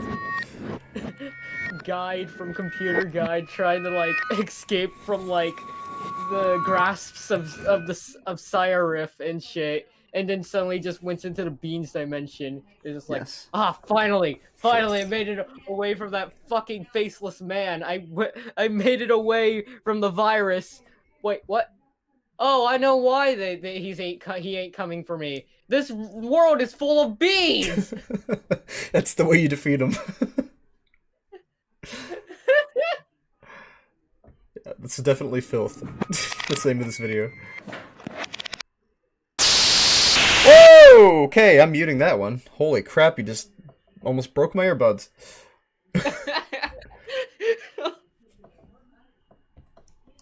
I didn't need ears anyway.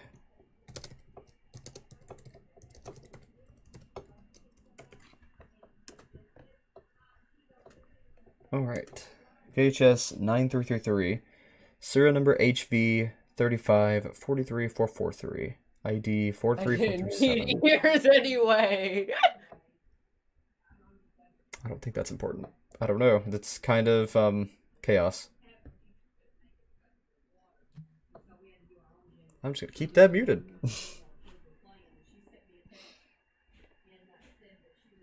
Hey, Grant. How you doing? How have things been hanging? COVID won't make me stagger. Grant meets another Grant from another universe in the Exactly. era. Why are they talking about COVID in this? Like, excuse me. I guess they're saying that COVID is not as strong as the Slender virus. Yeah, or something like that. This is an old video of some sorts. I guess like it started like when COVID started like becoming a thing or something like that. I don't know, but yeah.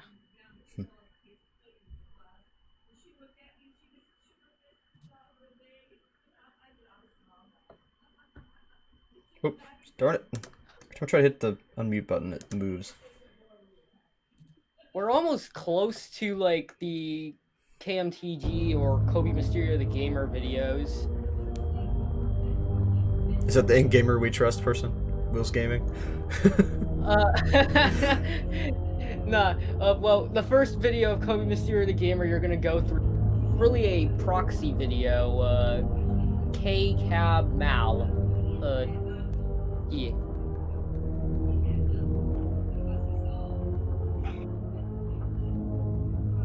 Not what they're made out to be. You're human. We're human. More like it. His mask That's a cool is mask. all... Yeah. It's I don't all know, encrypted. yeah. I'm not sure if, like, Noel himself made this mask, but I think but still, it's honestly really fucking cool. Meat sleep. Meat sleep. MC Darfur is talking to me saying that we should make a universe that's just made out of beans and the main villain is the Alugaloo. Yes. If you don't know what the Alugaloo is, it's a common constant joke in like the Aeroff mythos kinda. So yeah. Yes. Agreed. Alugaloo.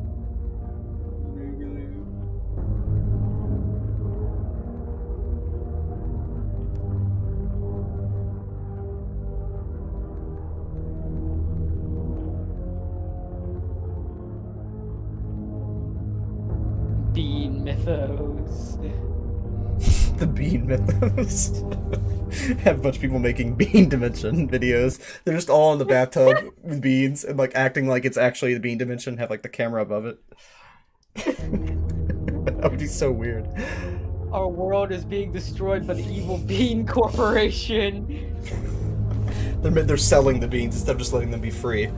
They're putting them in cans and selling them at the store. Awful people. I just also realized that when you get to the Kobe Mysterio the Gamer stuff, you're also like really close to like the To Defy God stuff as well. Okay. So yeah.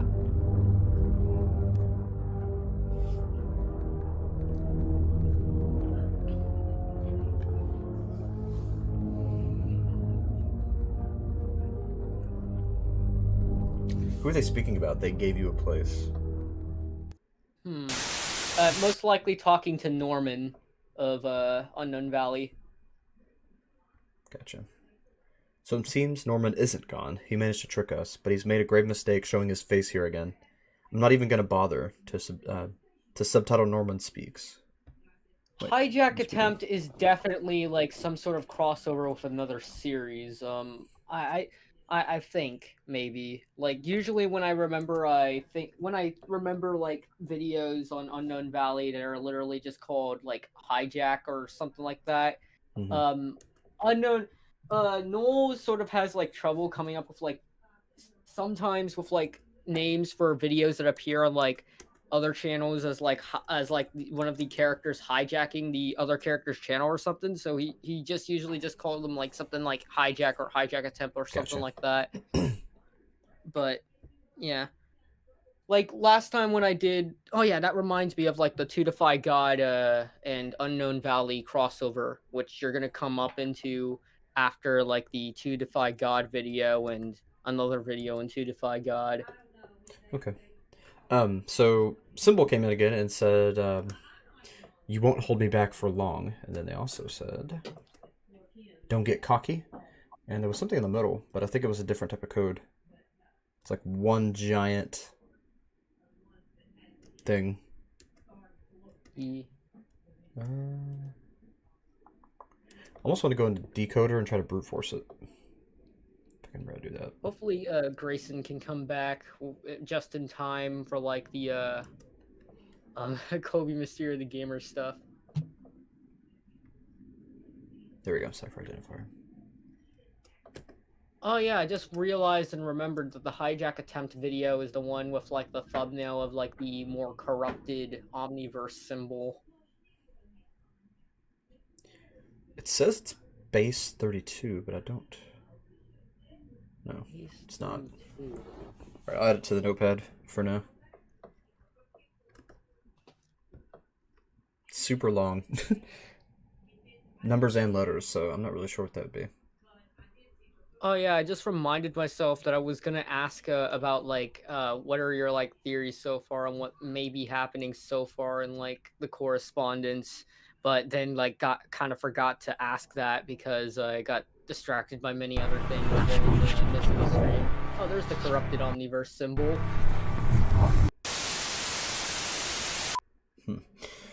So probably what happened, if this is an Omniverse and it's kind of a meeting ground or a branch-off point for a multiverse of sorts, probably what happened is all of the primary nightmares or demon gods or something from each world started getting to a point where they were too powerful and started corrupting their universes, and because there's corruption forming in all of these universes, it's all starting to meet in the middle and spread to all the rest. That's my theory so far. Ah, well, that's a unique idea. I might actually like use some Just of take that, idea. yeah. Use some of that idea. Go for into it. the air off with those. Go for it. Yeah, I think it would most likely be like reasonable. It would be like a part of like this other entity who is also a part of the Aeroth mythos, aka Zalgo, which in the Aeroth mythos, Zalgo is interpreted as like a evil dark chaos god that's like very cosmic horrorish and stuff, and like causes people to go to their like lose their minds trying to comprehend Zalgo, and Zalgo can like literally corrupt people into like horrible monsters, even or even like cause like create an infection that could like turn people into these horrible monsters as well.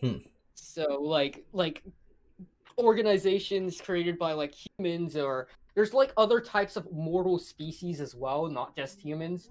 Like That's you know, cool. like how like the World Reached has like this other like has like the fucking furry species non-ferals. Well, Aeroth Mythos also has a furry species, which is like the Numkey, but it was like made like way back when I was like when I had plans for like some sort of like game that I wanted to make for like the a predecessor of the Aeroth Mythos, but it was like, but that got like scrapped, and like I decided to have that thing to be like its own different thing. Gotcha.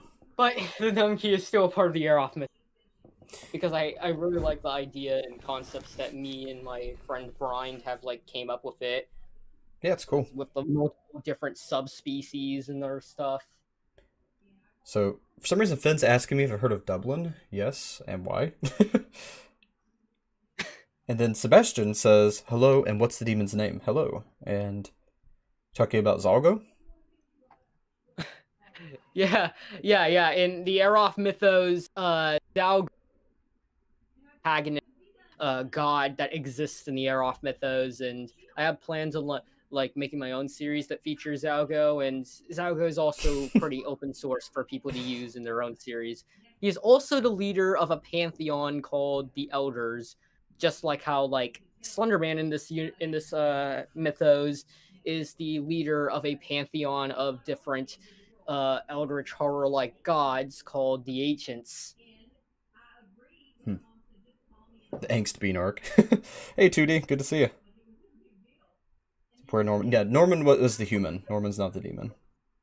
Yeah, Norman's the human, the guy who's being like Non-ferals. manipulated and kind of controlled by like the entity and some other previous entities in the series of Unknown Valley. Everything bullshit is bullshit. I know who this guy is. He is no murderer. He is a liar. I exposed him, motherfucker. I exposed him to them all. Somebody's not happy. He thought he was slick. He thought he was the shit. I'm not quite No sure person can on compare what to his caused lies. this like omniverse symbol to be corrupt in the hijacked attempt video, but in my theory, I like to think it was like a sort of like version of the omniverse symbol that was found by like the characters of Unknown Valley. And this version of the omniverse symbol was basically semi-corrupt by Zalgo's corruption in some sort of way. And basically, they just got a hold of it and put it in this video or something, like to archive its existence or something. It's like something's eating the it looks like teeth, like something's actually eating the universe. Yeah. Maybe it could be like this. Actually, that kind of gave me a cool idea for like maybe that would be a plot point in like Computer Guide, where my character Guide, who I'll be acting as, finds out like the history of the symbol and finds it leads to a universe that was like that this universe itself seems to be eating itself in some sort of weird, It's the bean corrupt, dimension. fucked up way. The bean god is just And- devouring everything, melting it into beans. Yeah. No, I'm kidding. That would be an interesting concept, though. I like it. Actions and his own stupidity. He is disappointment as he would not he with us for even a year. He slipped up as usual.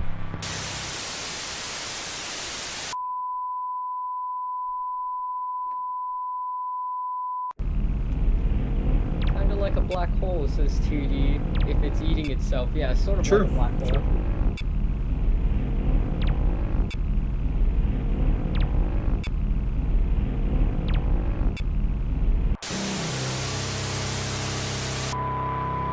So, what entities are fighting right now? Because there's a power struggle going on. Yeah. So first, in the start of the, well, the main antagonist entity that's still a part of the entity. This one seems to be like a video by like one of the other entities that had like a whole entire smiley face gimmick with them. And there's like another entity that used to be in the series known as Universal, and yeah. And then there's Norman, who also like tries to like take control of the channel for themselves, but while also trying to be having control be fight over on like them being controlled by any of these entities. Gotcha.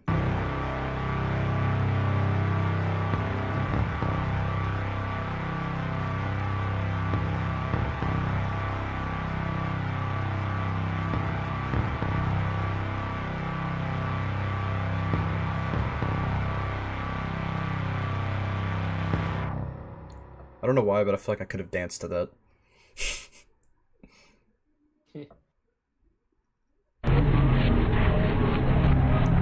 Okay, now we get somebody talking about Josh. If Norman says anything in the comments, ignore it. He's a liar. Is Norman in the comments? Oh yeah, this video. Too free is too forget. That's the crossover video with two. Okay. Don't listen to him, Joe says he'll screw you up. Shut up, you have no idea what you're talking about. What do you mean? I was in your group, for goodness sake. You were a total nut. That's how you escaped? Screw off, idiot. Okay, there's some fighting going on there. Yeah. Who's king? Hello. The smiley logo could be referenced to Smiling Jack, maybe, or is it another entity? The smiling logo is a reference to another entity previously in the Unknown Valley series, an entity that had like this gimmick of like having smiley faces to represent them. Jeff.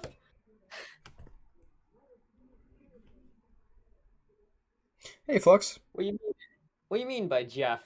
Jeffrey Woods?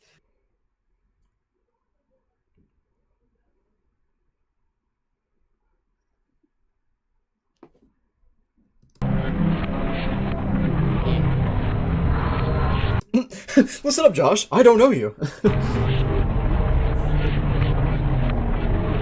I'm gonna flip out.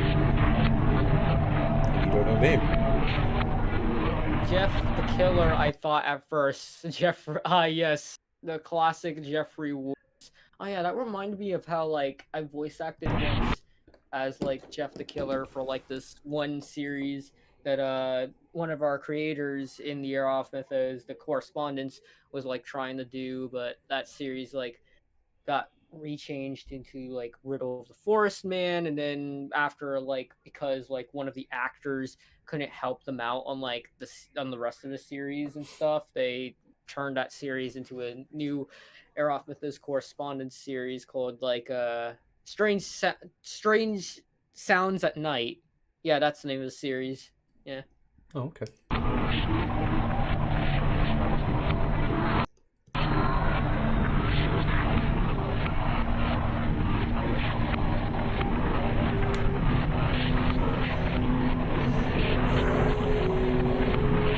They're always trying to break you, aren't they?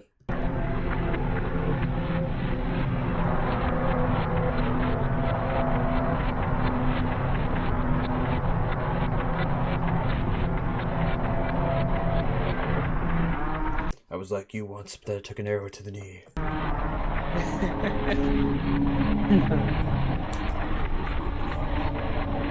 Wait, oh, hey, Grayson, you're back? For now. I Secretly. don't know for how long. That's cool, you're kind of back. Give me a snap.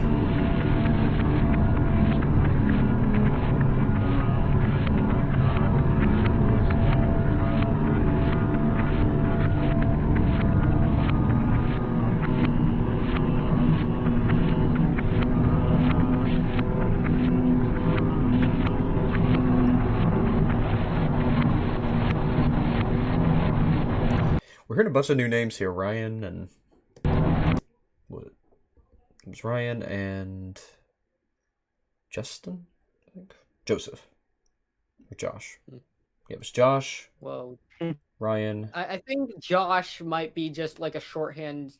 Like when I first saw this video, I thought like Josh was like a shorthand name of like the entity or Norman or whatever, referring to like how they shortly refer like Joshua from like Two Free Enigma as like they just call him Josh for short or whatever or something like that. Maybe. But I'm not sure. But I assume this I really do believe that there like at some point like Unknown Valley did a crossover with Two Free Enigma back when it used to be a part of the Aerof Mythos. But yeah.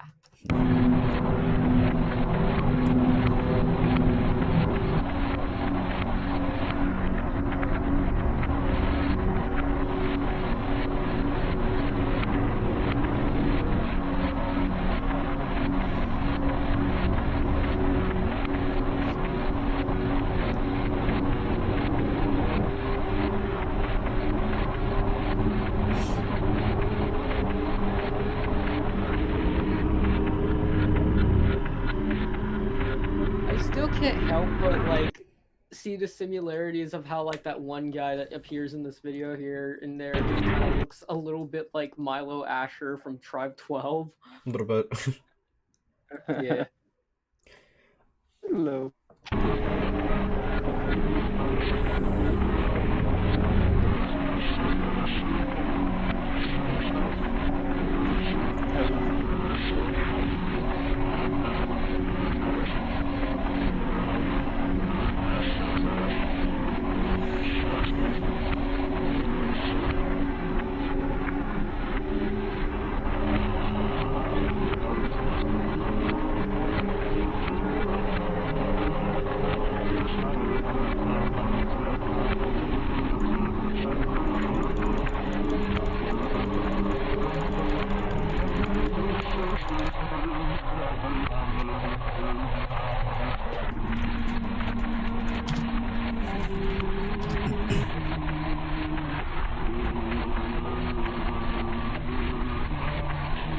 Talk about walls again.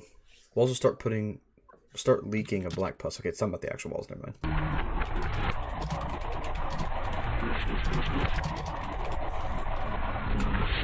But only you will see it. Oh yeah, that would drive you crazy. It's like Pennywise.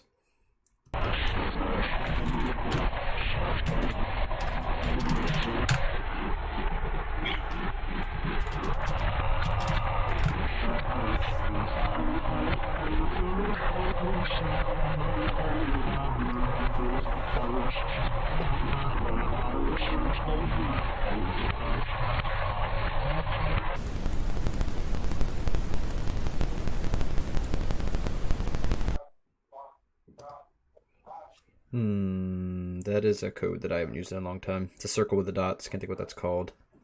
Actually, never mind. No, that's unknown from Pokemon. That's stop it and unknown. Yeah. Yeah. Took a second. Weird. So the unknown apparently exists in this dimension? Stop it. Well, it's Arceus. Arceus is trying to speak to us. He says to stop it. Old videos, he just uses it as code, but in like the newer video, Wake Up, that video is a glimpse into another universe, specifically the universe Wentic, which is a universe where all creepypastas exist. Oh gosh, no thanks. That universe is gonna implode. Sorry. I'm thinking about all the really creepy, gross parasite creepypastas I've listened to. I would never go there. Wentic. Oh god, Wentic. So many creepypasta entities and shit just appearing out of nowhere and shit. Oh yeah, in the Wake Up video, it also references the creepypasta, The Dawn is Your Enemy. So yeah.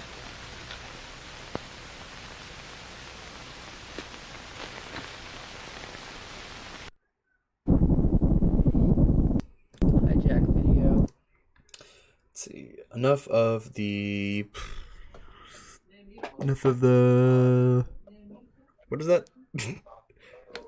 It's a G, isn't it? G-I... What is that, a C? Enough of the... Bickering. It's a B. Enough of the bickering. Enough of the bickering. Okay. Yeah. Yeah, it looks like a G, but it's a B.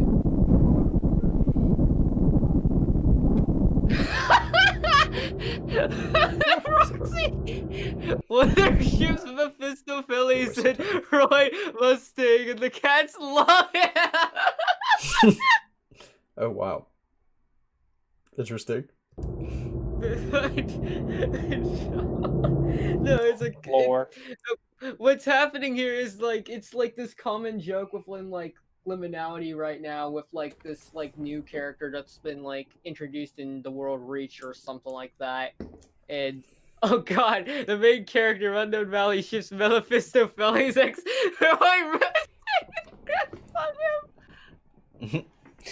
Now, it could be Giratina, since it's red now. It's like the demon. I'm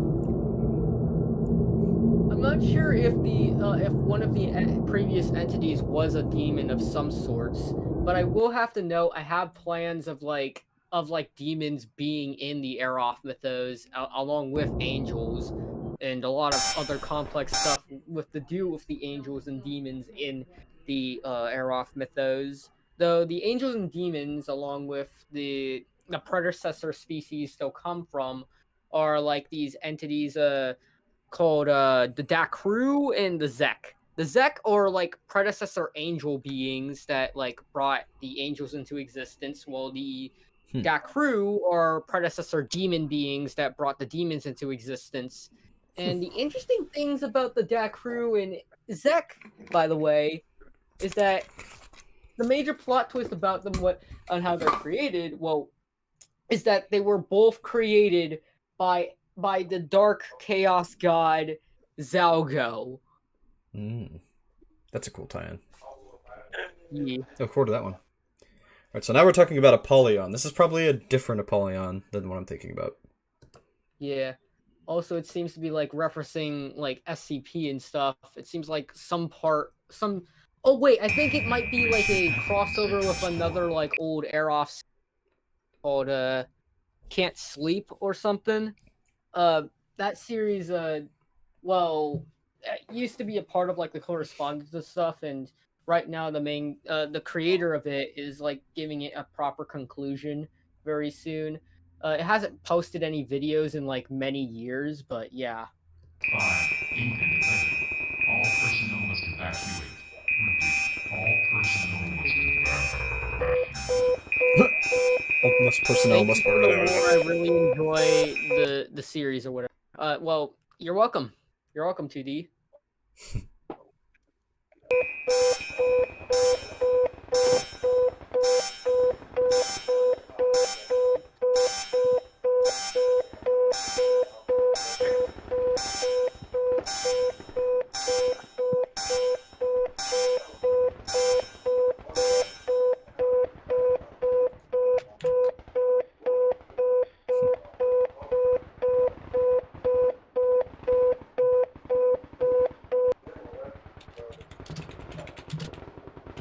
Somebody's getting shot in the background.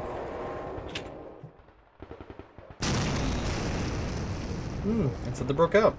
Breach. Makes sense. Breach from a SCP Foundation facility. Track lines. It says pop. You got your breach in my SCP. I thought that was the video for a second. All the video collapsing and all of a sudden started talking. I was like, what?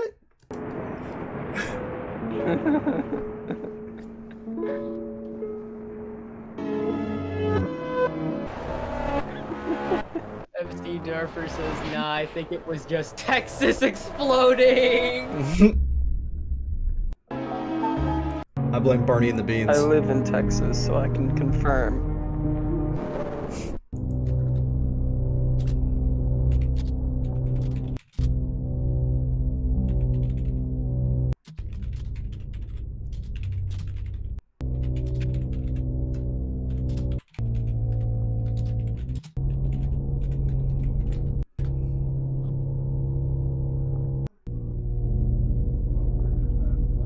Ooh, they're doomed if it's SCP-049. Speaking of SCPs, there's like 2 Aerof series that features SCPs and stuff into its like main series, considering the universes they take place. Well, one of them takes place in the Wentech universe with the creepypasta universe's version of the SCP Foundation in the Wintech universe, rather. And then, like, the other series takes place in another different universe that features the SCP Foundation, a universe where, like, many anomalies being generated into existence due to an error in this system called FELSA OS, which is the main system that, like, helps maintain timelines and many universes, but not all universes are under the control of this system. And the system was actually created by an entity named Melvish, who is the current complete owner of the Omniverse in this mythos, and basically created this system in order to maintain their control over this Omniverse away and take control away from like the other gods, like the ancients and stuff. One of these times, I want one of these super complex like worlds with all of these hierarchies of angels and demons things. One time, I want the ultimate deity or ultimate being that's behind it all or causing the corruption to be Elvis Presley. I just think that would. I don't know why that popped in my head, but I want that to be the ultimate power in one of these series. Like, make it super serious. None of the rest of the series is funny at all. It's all completely serious. The world's falling apart. They're having to fight all these demons and monsters and creatures and hierarchies and choirs of angels. And then at the end, it turns out Elvis is behind it, and he's been a deity this whole time. Oh yeah, that reminds me of one of the forums for Aeroth. Fen made this drawing of like one of the forms of Aeroth. Let me go ahead and find it. Oh shit. Okay,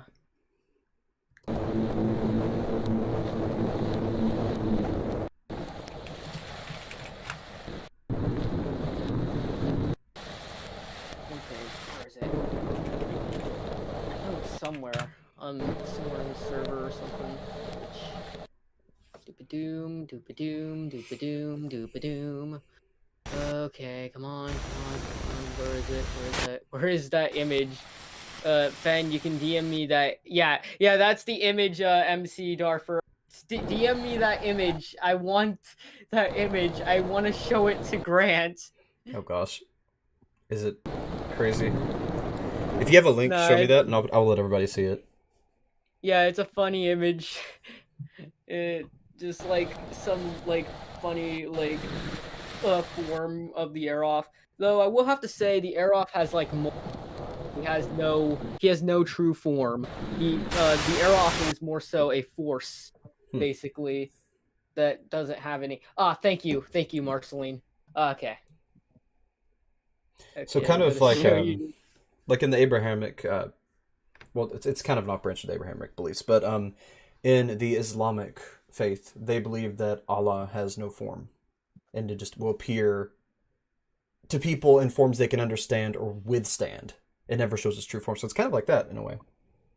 Oh yeah, that's kind of unique. I didn't know that. Well, yeah. I mainly came up with the idea of like the Aeroth having no true form and just like having like multiple forms as he appears to people, to just like something that just popped up in my head. I didn't realize that in like Islam or some Islam that like Allah has like no form or whatever, but yeah. Yeah, I thought that was pretty cool. That's why they say that that Arceus' form is so weird in Pokemon, because it was actually based more off of Allah than that interpretation of it. So, is the image in chat? Oh. All right, here's the image of one of the Aeroth forms that Fen drew. I'm gonna copy the image address and see if I can get over here for everybody to see. Yeah, look at that thing. That is pretty interesting. That's those balls of light that were sentient and walking around, isn't it? That they were talking about earlier. Not really. Related to like, it, maybe? Came up with this funny like form of like the Aeroth as. I was thinking maybe those were like its archangels. Man. It kind of gives me like massive like Bill Cipher vibes. The Aeroth is sexy. It's the name of the file. Perfect. Yes! Perfect.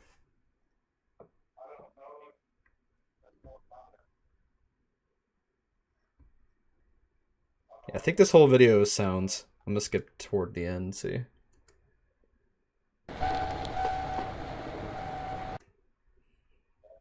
Watch there be some hidden message if you speed it up like 100 times. Yeah. I think the track videos are mainly just like audio logs of some characters from last I like kind of watched a bit, but yeah. There's no words or anything. It's just sounds. Huh. Make it stop. I didn't realize that. Huh. And track three lies like die. some tracks that like had some code or like OST shit or whatever. Something. OST Yeah. stuff. It might have. It kind of, with all the weird sounds, it almost sounded like there were shapes. So it might have been some kind of not SSTV. What's that called? You know what I'm talking about, where there's images hidden in the audio. Yeah. Waveform. Maybe some waveform images. Yeah. I think, like, by the tracks or whatever, I feel like that the tracks itself are like, sort of like, something like another ARG that has, like, an original soundtrack for its ARG itself, and that people can, like, listen to, like, tracks in that were, like, used in many videos or stuff in the ARG itself. A fan-made Ben Drowned ARG called John is Dead. That's an ARG that I'm like kind of like a huge fan of and kind of inspired by a lot on like creating some of my own ARGs. I haven't heard of Ben Drowned in a while. That's an old one. I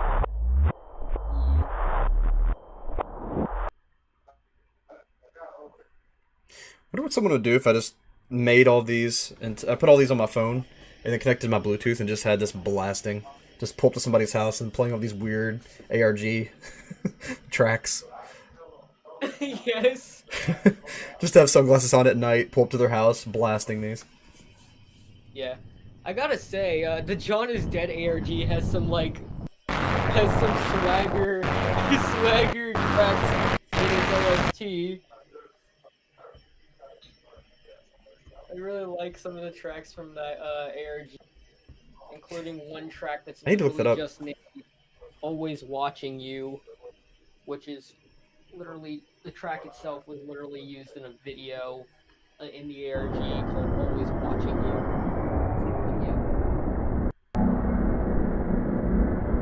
I like this one. I like the atmosphere of it. It was Among Us all along. I have a feeling the title kind of like, yeah, this video, like, if I remember correctly, the video was like made before like Among Us was a thing, so now Yeah. the title kind of like It was Among Us all along. It was. it. Ooh, Microcosm Needle was here. Seems I found something cool. Proxy in the Dying Light. And Buffett Monsters host too. Yeah.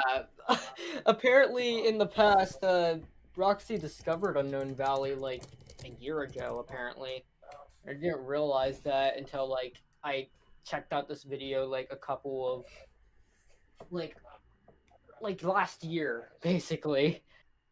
In some month, I guess, like in October or something. But yeah. Cool. Cannot be contained. Your actions are futile. I am in control now. I am God. Roxy You are a mere says- proxy. Doubt you're a god. Roxy says she did it over a year ago, like early 2021. She first found Unknown Valley back when she first found Unknown Valley back when she first found Gen 3, apparently, I guess. Okay.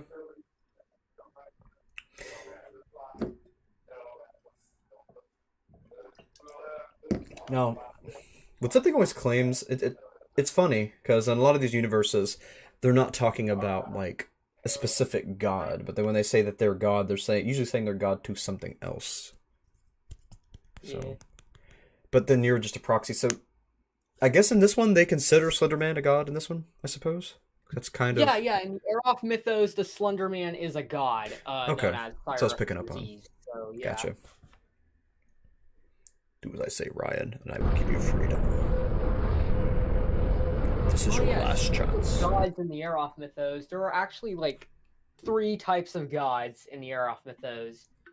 Regular old mainline gods, demigods, and finally another type of god that's basically just a mortal like a human being or a numkey or whatever that's somehow like made themselves transcend or ascend in such a way that they became a god itself themselves, known as a new kind.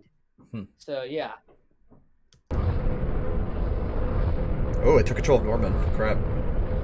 Take control of you too. The bug has been planted in you. Oh, great. Disobey me, and it will begin the assimilation. Whoa, he's holding him hostage? Keeping it incubating? That's different. If the Norman is assimilated. Come Poor back. Norman. Norman's just been through a lot. Why would you come back? You know he's just gonna infect you anyway, or make it activate, so there's no point of coming back. That was... I hope they don't fall for it, whoever this is. Proxy in the Dying Light. Flux Cat is like... Slenderman is more like Satin. God.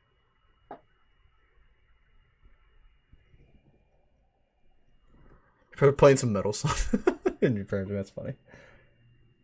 Though I will have to... Honestly, I kind of have to disagree with Foxcat there. I think, like, Zalgo in the Eroth mythos is more, like, the Satan of the Eroth mythos than Slenderman. Maybe they're all Satans. Competing for the Satan title. I could see Cyrith / Slenderman as, like, the Grim Reaper of the Eroth mythos in a way. Yeah, in a way, the Cyrith is like the god of death itself. Heart attack. That's what that says. It says heart attack. Someone in the comments. Coolcast says, nah, bro. I don't want to see your ultrasound back in freaking 1999. It does look like that.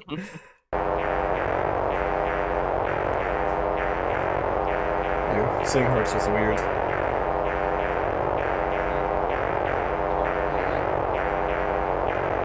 How long does this go? Oh gosh. Yeah, Zalgo definitely Satan. Whew, I'm gonna mute that.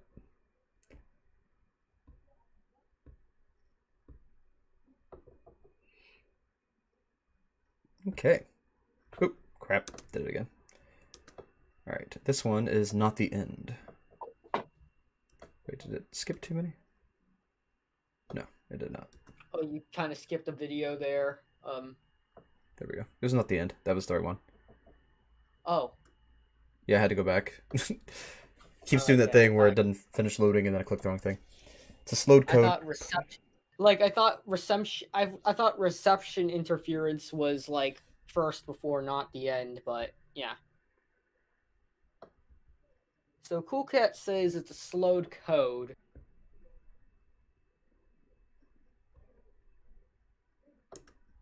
Okay. Let's find out. Floxcat says, all I know Slenderman is a machine. What do you say? So, Floxcat says, Slenderman, that all he knows is that all they know is that Slenderman is a murder machine. Yeah.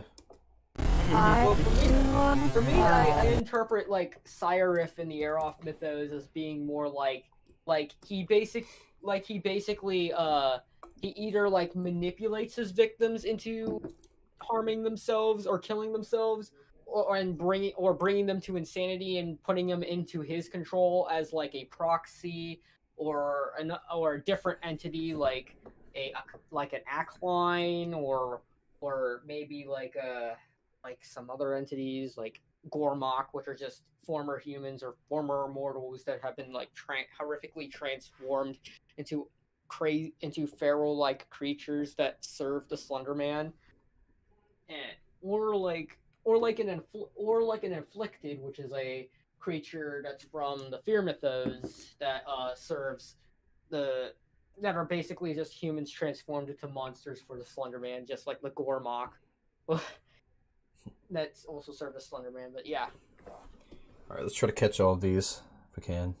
And then, like, in other ways of, like, Aeroff Cyrif also sometimes frustrated with, like, not getting his victims into his control or something, he just goes ahead and just mutilates them to death, like something out of, like, the original Slenderman mythos.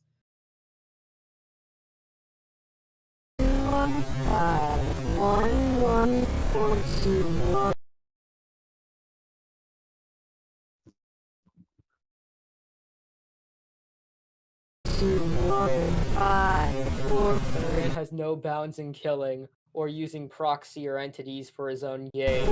Basically.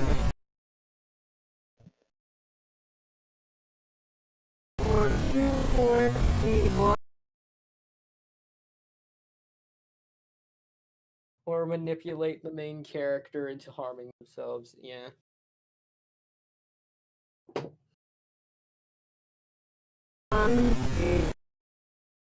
Pure Slenderman moments. Okay, reception interference.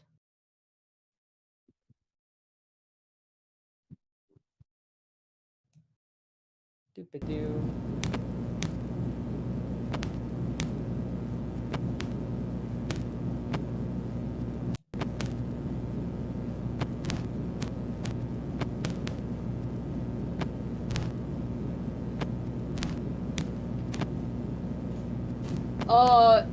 Grant, I'm checking out the stream right now, and I don't think anyone can hear your voice or something.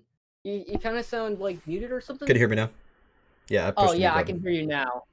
Yeah, I forgot that I had couldn't that hear you pushed. in the call either.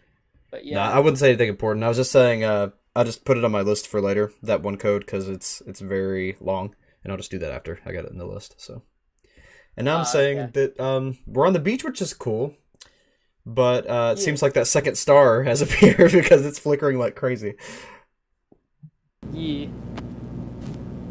Oh no, there's 2 stars. I can't handle it. Oh wait, the second star. Wait, this video was actually made before the whole entire Tales of Okay. stuff. So So this is why they got a who second star. knows? The first one was going out. No, it's frozen. Blue. It's in the rest Rise of of the second star. That sounds like an excellent beginning to an ARG. Rise of the Second Star. Yeah, that sounds like an ARG that has like some crazy cosmic horror stuff happening in it, along with like stuff with like angels and demons and stuff.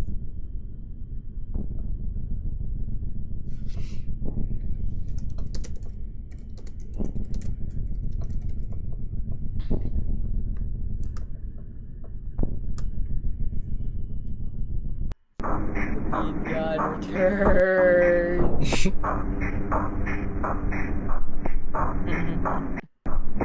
That's the club mix right here.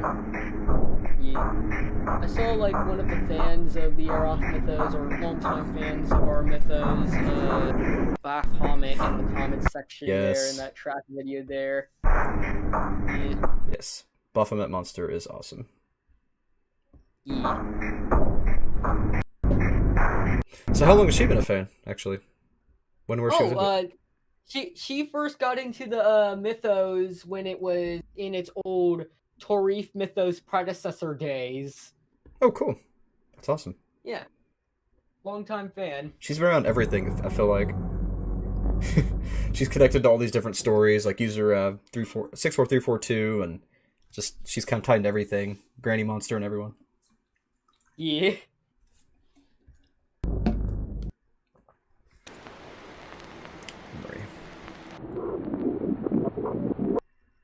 Let's see if there's anything down here. This is a test. Interesting. Alright, we're so close to Kobe Mysterio the Gamer. This memory is another video with Base64 title and been a while, and then it's KCAB now.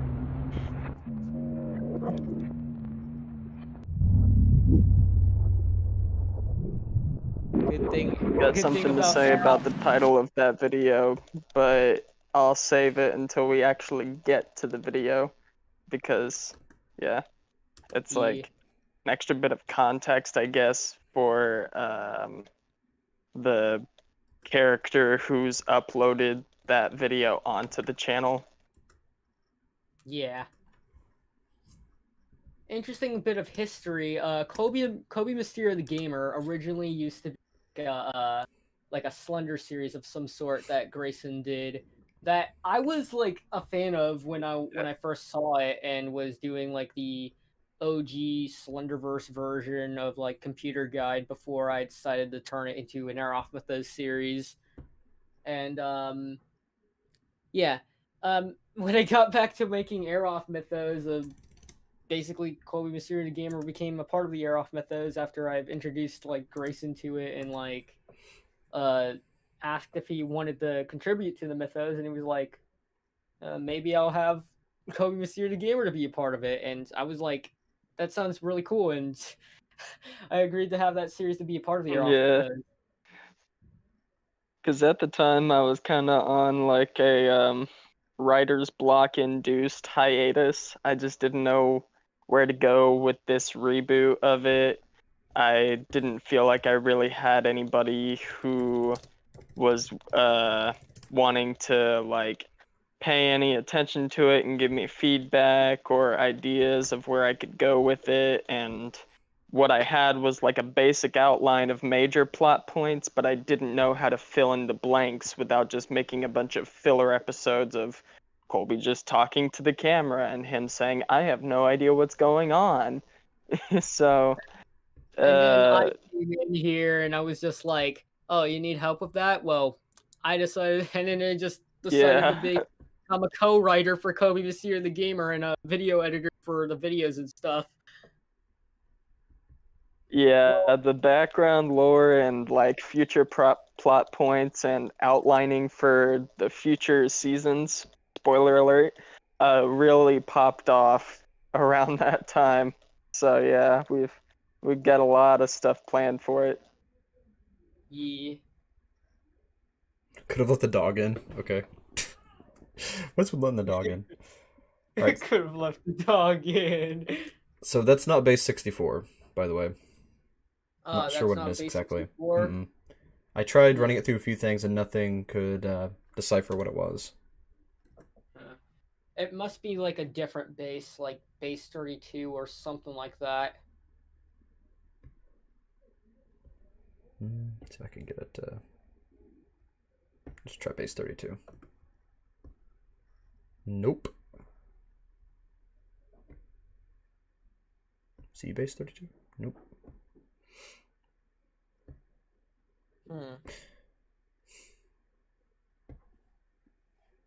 It said it was a rod in that one, but that's not exactly working.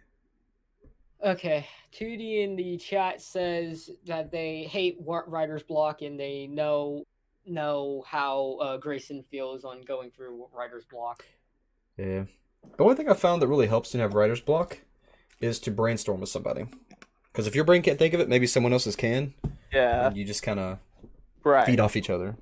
And that's really what I was missing. That's what I needed around that time, and that's why I got lucky when I started, communicating with Wonder. Yeah. I'm just going to put this one on the list too, because I'm not having any luck right now. Yeah, I'm like not sure what this code is in like Valley. Yeah, it's a code I don't recognize. Like it kind of looked like base 64 to me, so I assumed it was base 64 at first. Apparently, it's like a different code entirely that I don't recognize. Yeah, I didn't recognize it in the Bacentrix either, which I usually use. Yeah. So I don't know.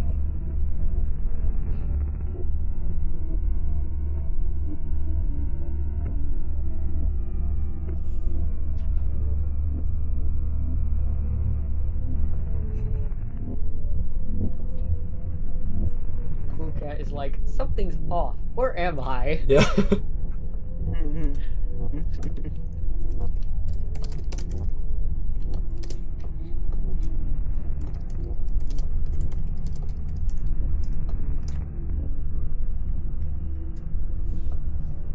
Oh, there's accidentally had 3 L's apparently.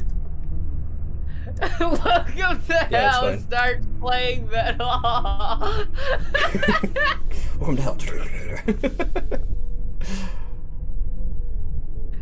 As a metalhead, I support this message.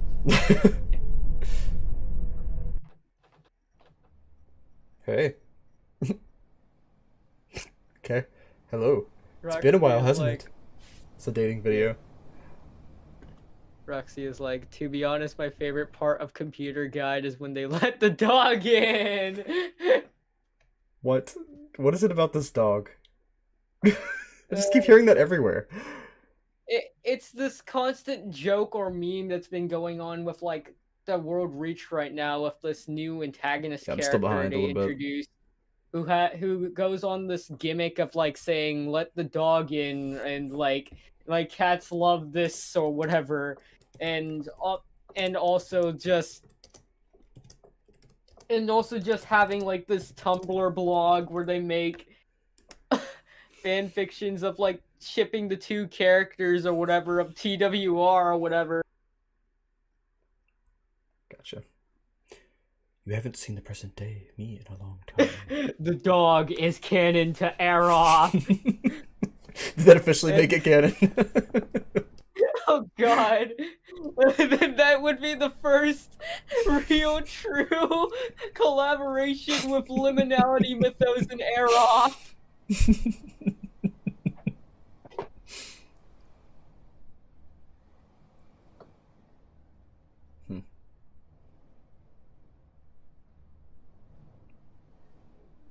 They say you know who hates it when I mentioned Ryan, but we really don't know who you're cheating.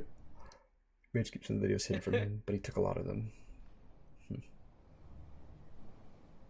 I miss you, Ryan. I miss you. To think about Ryan from like Unknown Valley, it kind of reminds me a bit like how like I Can See the Giant has like all these bunch of other like regular characters who aren't like sort of proxy like characters like the teacher or whatever. And like many of the regular human characters sort of have little like character to them, except for like one character like Mitch. But yeah.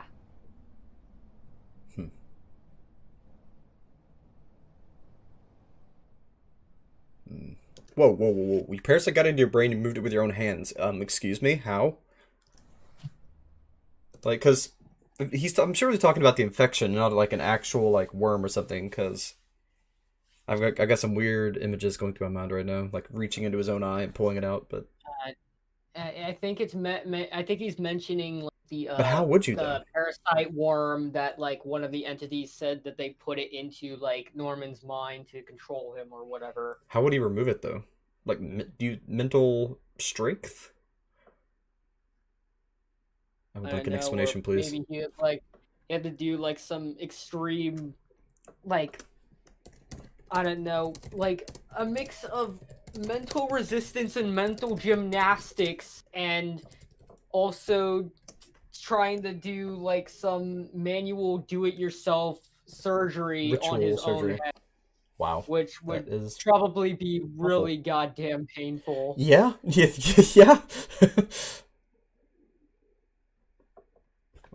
Yeah. You deserve a legend for that.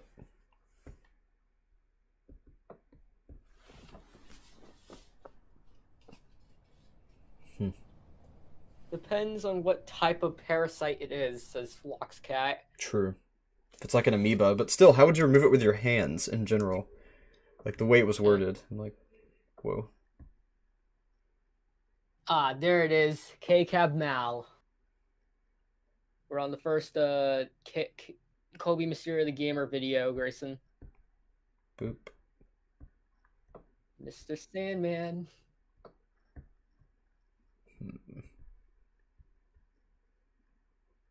Yeah, KMTG starts along with like a couple of other stuff. Alright, just the song. The footage the footage is really just like Mr. Sandman. The Mr. Sandman plays in it with like just this image, basically. Okay. Making sure I didn't miss any code or anything. This one is located in Texas. The email. Yeah. This series was made in Texas because Grayson, the creator of the series, is from Texas. So yeah. I love how they just geocached himself right there. Just tag it. Yeah. I thought I had this all sorted out, but apparently not. I wanted this to stay in the past. Whoever this is supposed to be, I'm not amused. Frankly, I'm peed off to be alone. Again, I should note the community posts on the YouTube channel. You should also like read them to like for context for some other stuff too. On which channel? This one? Yeah, the Kobe the Mysterio the Gamer channel. Okay. Kobe Mysterio the Gamer channel. Like its community posts has some stuff saying stuff on like context on like some stuff of like posts that like Kobe is talking about and stuff. The first posts are all the way at the bottom, while like the recent posts are all the way at the top. But yeah. Okay.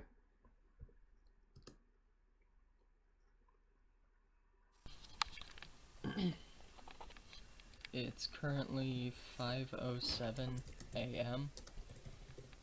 My name is Colby, and I just got a weird email. Thanksgiving. It says Colby. It's time. The grains of sand sit still. They still sit in the MC Darfer is like, he can't be from so Texas. long Texas ago. exploded. This is before. This day had to come. We both saw It's in it the coming. past. This was before I'm the stuck Texas in this nuke existence. exploded. As hard as you've tried to erase me, I'm not going anywhere. They do have Texas eyes, so Universal I'll believe it. constants cannot be rewritten. Silent tears, fragmented nightmares. And it's signed by Forsaken Spawn.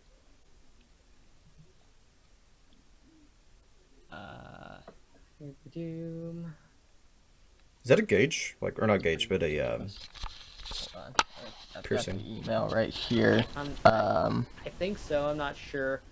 Grayson is most likely It's got AFK or a away photo right now attached as well. Okay. because of like some other RRO stuff. Colby, Alrighty. do you know what it means to be slender? So I guess they Yes, the first really email. want this for Do you know what it means to be slender? Like skinny?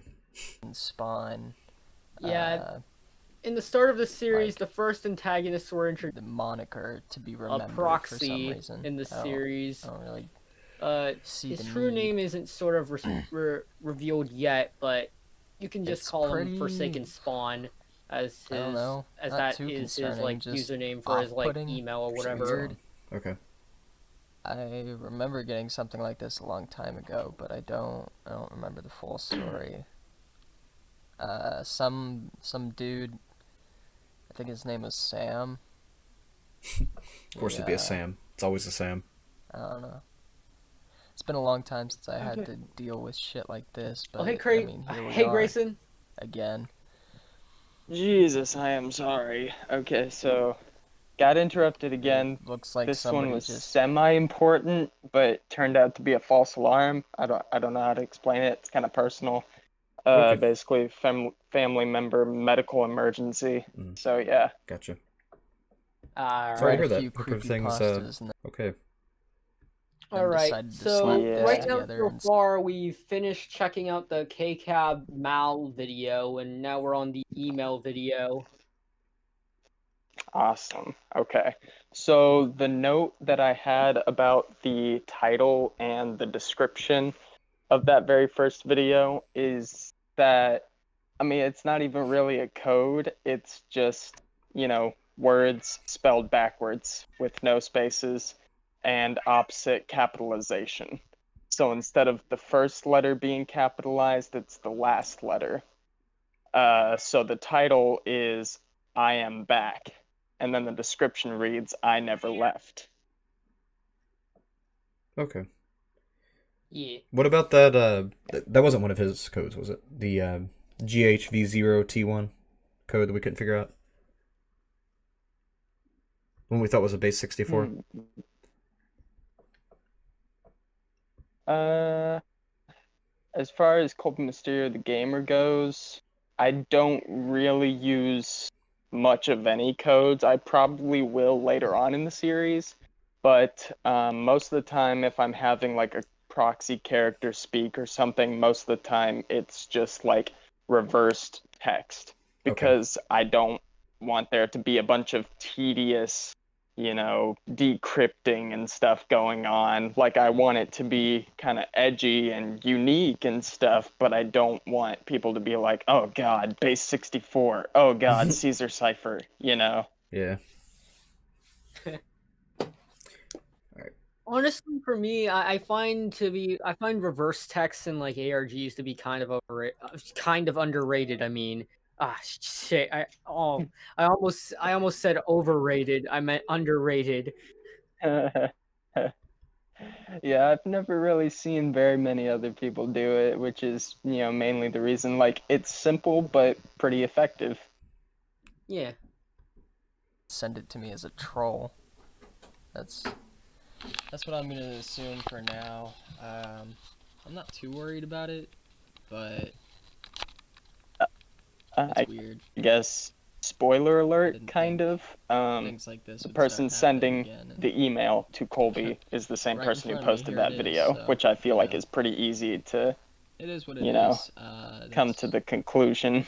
pretty much all But I yeah, got. just so I there's need to get no in touch with my confusion friend there. Christopher. It's been a while since I talked Yeah. to him, honestly. The I Am Back doing video alright. is definitely signifying that the series, the Air Off reboot is kind of like a That's all I soft reboot of the original Slenderverse Yeah. series that it was. See you in the next But video. it's Right. still If there is completely fine to like watch the Air Off reboot without like knowing anything about what happens in the original Slenderverse series run of it. Yeah, because, I mean, the original run is completely deleted. All that remains of it are some, like, cutting room floor clips that didn't end up in final uploaded videos, and all of that kind of footage is on my Google Photos account, which I've shared in the Aeroth Mythos server. Yeah. Alright, this one is update the email and this channel. I apologize for my sporadic behavior during this video. I could have sworn I heard someone knocking on my front door the entire time. Let me know what games you'd like to see me play on the channel. So it's going to be, that's what's Colby Mysterio the Gamer. So is this actually going to be a gaming channel, or was it at one point? Yes and no. I mean, there will be videos off and on that feature video games, and there will be a season later on that's completely themed around gaming creepypastas in particular, and not necessarily Slenderman and the Rake and, like, you know, your typical creepypasta cryptids and stuff. So there will definitely be elements of like gaming fandom and stuff like that. And there may be one or two, like, I plan to have some sort of gaming live stream. I plan to have multiple live streams, but at least Cool. one of them is going to be of Colby actually playing a game. And then I kind of have an episode planned of Colby possibly playing Slender the Eight Pages. I don't know yet. Well, you know, I'll see. Foxcat says, I just thought of something. Is the parasite and the dog are like the movie The Thing? Because the dog in that movie is the one who brought the movie's parasite in. No, that's not related. Juice Heads. Oh yeah, Juice Heads is that series in the Correspondence that's being made by Roxy. Cool.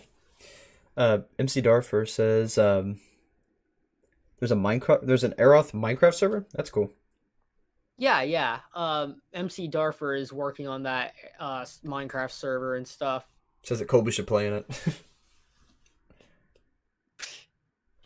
He might actually, because in the original run of the series there was actually a short, I want to say it was about 20 to 40 minutes maybe, Google Hangout stream where Colby did play Minecraft, so that could work. Flux can't let the dog in. Slenderman versus Enderman. Hello. Yes. Thought I should give some kind of update about the email thing. It threw me for a loop, mostly because I'm starting to recall more bits and pieces about the situation with Forsaken Spawn. Basically, I was in school at the time. I was in middle school, I think. I was pretty young. Marceline says, I about mean, 13 years Enderman old, is inspired and, by Slenderman. Yeah. The Enderman from Minecraft is actually inspired by the Slenderman in the old days. So basically, what these first two actual episodes of KMTG are kind of setting up is that this email being sent to Colby kind of triggers in the back of his mind It's not the same exact email. faintest memories of what happened in the original run of Colby Mysterio the Gamer. And it's in this weird duality where the events did happen, but they didn't, because of like a sort of timeline reset, sort of where the events were just, you know, imagine somebody took a pencil eraser and just lightly scrubbed the events from history. Like, traces of them are still there, but we're just pretending it didn't happen. The universe is still carrying on, that kind of thing. Yeah. I mean, the As for email the I current got, the universe that Kobe Mysterio the Gamer takes place in, it takes place in a universe called Ashenia. A universe that's basically sort of like basically a combination of the Slenderman mythos and the original Slenderman mythos into like one singular universe. It's basically an all-out like Slenderman related sort of like universe. And like Cyrif, the Aeroth mythos version of the Slenderman, has all a lot of influence in the Aroth mythos. With yeah. Later on in Colby Mysterio the Gamer, specifically in one pretty big arc for a certain character, there will be a lot of references and quite a bit of plot significance to the Path of Black Leaves. Yeah. The Path of Black Leaves being like a concept from like the Slender blogosphere, or the Slender blog side of the Slenderverse, and also being a concept that's also open source in the Fear Mythos. It's both open source in the Fear Mythos and open source in the Slender blogosphere, or the Slenderverse side of the Slender blogs or whatever, or Slender blog side of the Slenderverse. I mean, but yeah. I think I'm gonna go ahead and read all of the community posts real quick. All right. All right, so I guess it's usually reversed. I'll start at the bottom. I'm confused and honestly pissed off. So they mostly start coming into play around the time that Sun P0013.avi gets uploaded, because that's when Colby Mysterio the Gamer was officially moved into the Aroth mythos. Okay. So yeah. Wait for that then, I guess. Very first time was just that picture, but I can't think of like any motivation for this person to do this. I mean, it just seems out of nowhere, and I'm trying to not let it fuck with me, but like mentally, you know, not let it get me down or this or that, but it's not easy. I like it how like right now the Kobe Mysterio the Gamer, And 34 subscribers. the main thing I wanted to talk about aside from that is just that this channel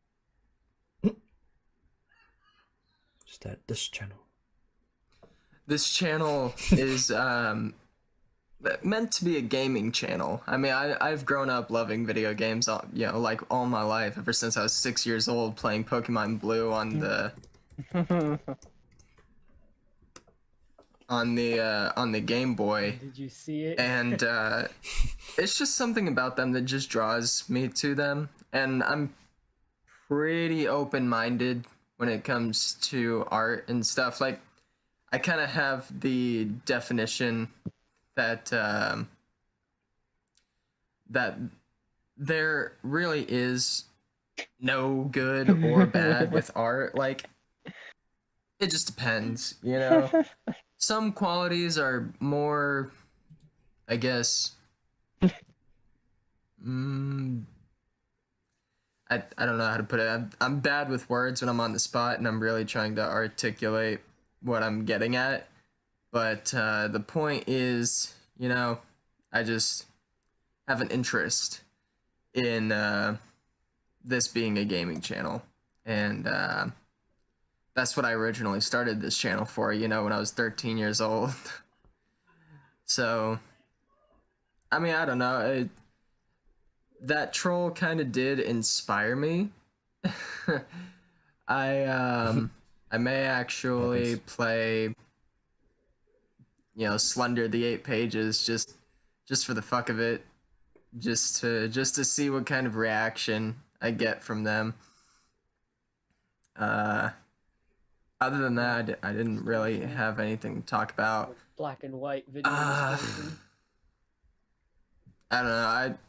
Most of the time I just turn on the and then just start going on. That's part of who I am at this point. Normally when I start going on and on and on, you can't really expect any sort of big lesson or point. So, all in all, I'm still kind of looking into the Forsaken Spawn email thing. See, this is the kicker. This is the weirdest part, the most frustrating part when it comes to trying to figure out who that is it was sent from my own email account. my own email address. So somebody hacked It was my your email, mom. or and for some reason I don't remember it. Like that is the most frustrating thing. Like I still don't get it. Symbol. Okay. End of the video.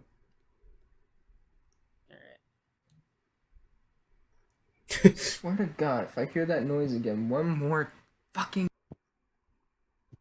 I wonder what the noise was because it kept cutting out. Ah, that was something at the end. What? It said help us, I think. Just really quick yeah, flash. next video. Next video is Christopher's video. Oh.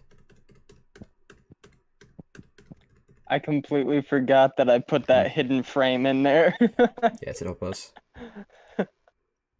Jacoby. Something is living in my shed. Alright, Christopher's video.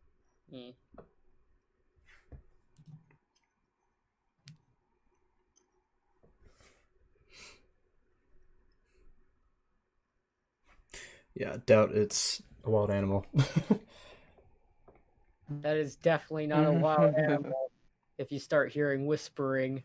I mean, depends on the animal. We'll get there. We'll get there. There's just a gopher in there whispering. It learned how to English. It's probably a rake. That's what I'm thinking. I don't know. Is that even a being in this universe? Yeah. The rake is a thing in the Aeroth mythos. It's interpreted as a entity, the Whisperer, a pharaoh-like god that basically like that does these creepy whispers and shit, and also can cause people to become servants for it, known as maenads, which are a servant concept or type of servants that actually exists in the Fear mythos, and yeah. Sounds right to me then.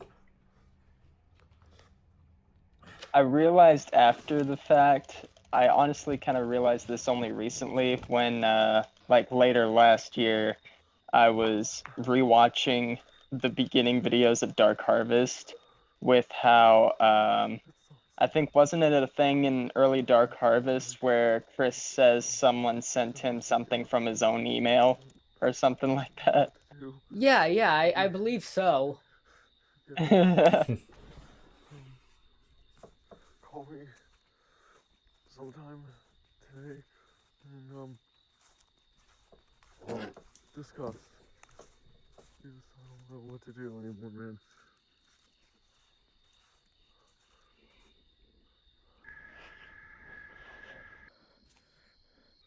Oh shit! And they dropped the bass. Whew. Call me. Help me. Did I say help me? I thought it said call me. No. It said call me. Yeah, it did say call me. One of the little nitpicks that I have with this video, I guess that's really the only word I can use for it, is nitpick, is the way that it's edited. It personally bothers me that, so the person who made this video is no longer involved with Colby Mysterio the Gamer in any shape, form, or fashion. But I understand that he might have thought it looked cool, but why would the distortion also affect the part where it says call me? Like, that should be a static image. I don't know. Might just be me. Because, I mean, I know Hi, I'm Mary Mary kind of uses a similar thing where the distortion also fucks with the text on the screen, but I think in this particular case, at the end of Christopher's video, it just doesn't necessarily work. Yeah. For me, I think, I like to think of like, oh shit. Oh god, somebody like, okay, that was a really, really short Unknown Valley video. But as I was saying, I think for like the main reason why like certain like parts of edited videos with like text and stuff get like distorted, it's sort of like my original idea. What I did were like the OG run of Computer Guide, where like the text got distorted on like one edited video. But I like to think of it like how like it gets corrupted, how the edited parts of the video with the text gets corrupted is because of like maybe during the editing of the video, like fucking Slenderman influence was near while like the main character was editing the video and it just got super distorted and stuff. So yeah. No, I think Actually, that kind of gives me a fun idea. Like maybe like in some point of Computer Guy was just in the midst of like writing out what he's saying in the video and stuff, and then suddenly the text just turns into a bunch of gibberish, and the video starts corrupting heavily. Like maybe like Cyrif just appeared, or one of the Fuki in Computer Guide, which is a virus, appeared and basically caught Guide and stuff, or whatever. no, not Caesar cipher. Actually, yeah, I think this can do hex. I think this is hex code. That silly old Caesar cipher. Yeah. Silly old Caesar cipher. Why am I not seeing hex? Oh, there it is. Yeah. Wait. Yeah, this code is definitely not hexadecimal. Oh, wait, no. No, this number code is not hexadecimal. Is it even a code? Kind of feel like it's not. No, hexadecimal is a code or whatever. No, I know that is, but I'm saying I don't think that this particular combination of letters is a code. Yeah, looking at this, it doesn't look like it's a code. I think it's more so like some sort of date that the video itself originally had as the title of the video file, and the video is just like named after the original name of the video file of when of like the date of when it was recorded at. Yeah, because it has like 2019 and then like 9 and then a bunch of other numbers. Like the first part is like 2019. The one thing that threw me off is the 36. So I thought it might have been a code, but I don't know. I'm kind of thinking it's not. I'll put it in the list anyway. Yeah, it's most likely like the video file was most likely just named after like a date or whatever that the video file was named after or whatever.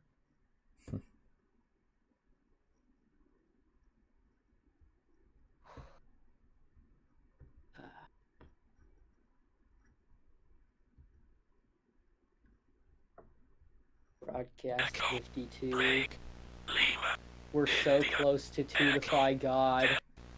Nope, this is just letters.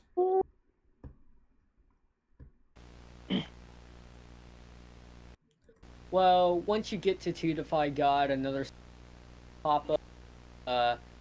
Tim Valentine / Timothy's first Air Off Mythos series, Help the Paranormal. So yeah.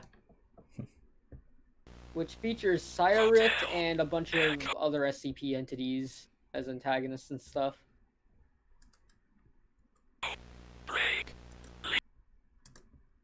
Is it Brig?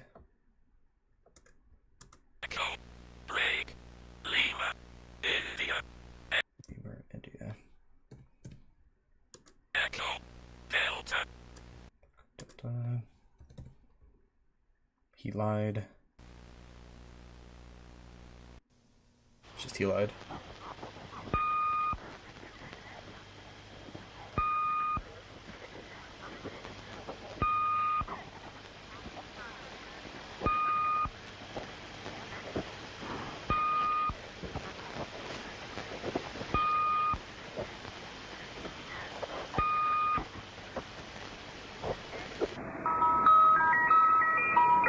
Ice cream truck.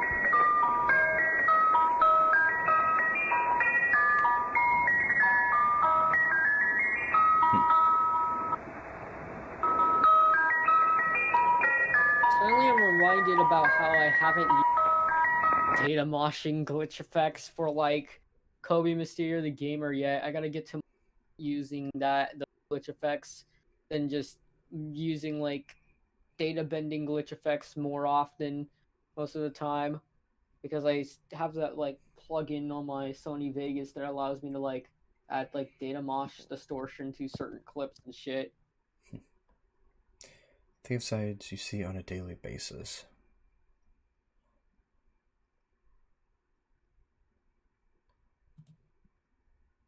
Yeah, that was definitely something. Have to go back. I don't think it's a shape puzzle though. I think it might actually be something like morphs in the way that was framed or something. Yeah, it could be. Dry.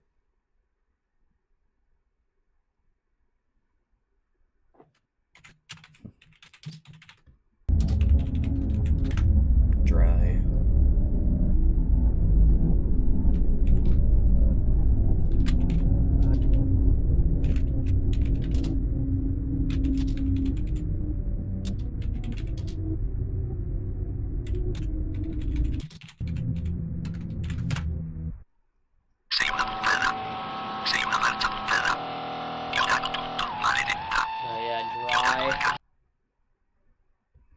And Rotten. Oh, Rotten has like a lot of stuff going on. Yeah. Alright. There is a BitChute. Hunt for blanks lost MP4 pursues. Target missed. Moving on. An archived version of video is in the link above. Interesting. Yeah. Oh yeah, I keep forgetting this, but from the looks of Unknown Valley and stuff, Valley itself kind of like, from what I can see or know, Noel seems to be like mainly inspired by Meat Sleep, with like kind of a bit with like Unknown Valley and stuff. So yeah. I think the BitChute upload there is most likely just a the Rotten whatever. Yeah. Yeah, I think so. Because I guess Noel was like afraid of like possibly losing their channel from like YouTube removing it or something.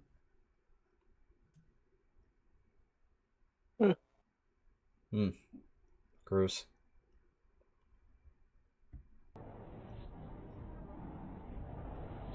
There's Fen in the chat again. 3 years, no sleep. I will not rest. I am not done. Remembrance will occur. No, going crazy will occur. And then there's this video. 3 years, no sleep. I will not rest. I am not done. Remembrance will occur. That was the last video that was like uploaded, like when I kind of come back until like the air off mythos and stuff, and like was like working on it and stuff, and then like Unknown Valley started uploading some more stuff, like the wake up video and stuff, and yeah.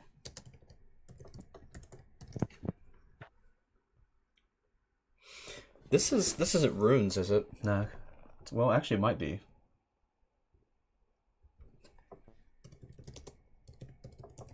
I have no idea on what the No, it's not Futark. On what the title is, like if it's in like some sort of language or whatever. It looks runic, but it's not Elder Futark, so I don't know.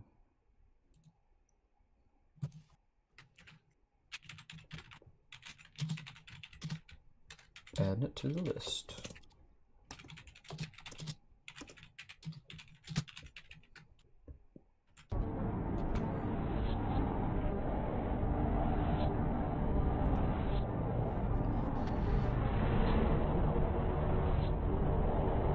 Actually, I think it might be runic. I don't know. Some of the Marceline symbols. What did Marceline say it was runic? Okay, no. Marceline was saying something else, basically.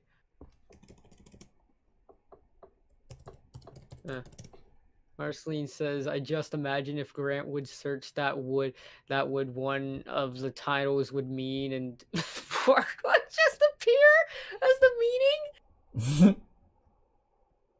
Yes.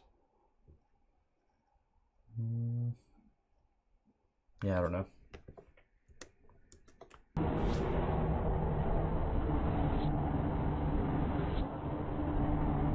Yeah, a Okay, lot of there's- stuff happens in it kind of a bit with like many scenes in this long video.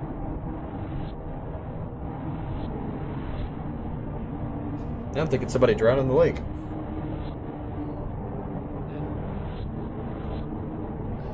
The entity forced Norman's hand to drown someone in the lake. Wouldn't doubt it. To burn the forest. Norman's just running around destroying stuff.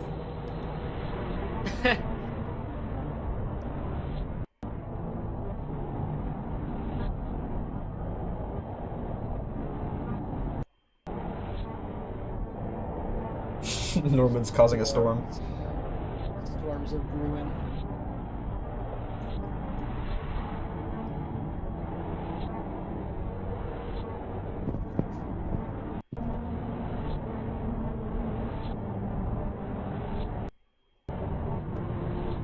The fires keep going until everything's crisp. Or as the last video said, everything's dry. Yeah.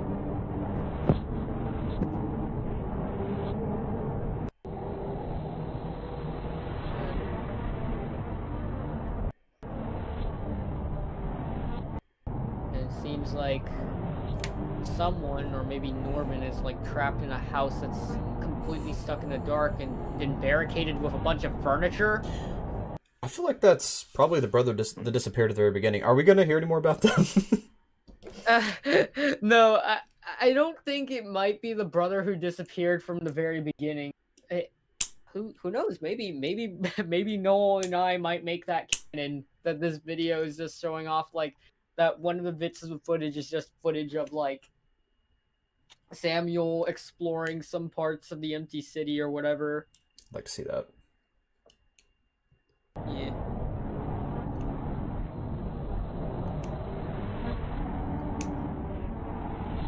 But yeah, when I get to like the regular searching for the truth uploads, and oh yeah, and now a rainstorm is just like making it rain like all hell broke loose. Gotta put out that fire. Yeah.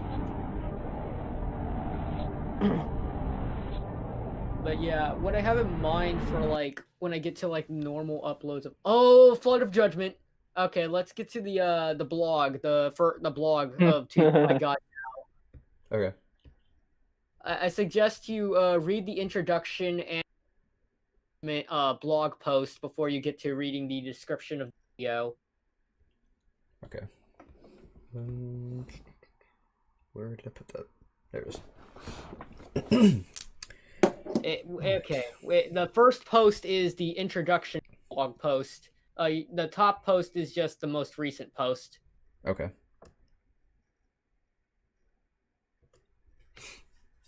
The first posts are in September 2000. Okay, keep going down. The first posts are in the blog archive of September of. Oh yeah.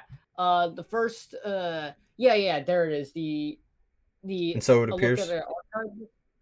No. So it appears is the most recent one. Extensive look at the archives is the first post, if I remember correctly. Yeah.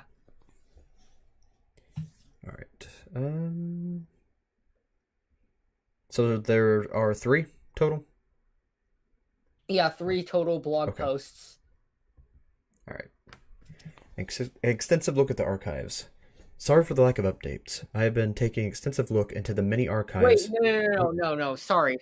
The first blog post is to understand testament and tyranny. What I meant.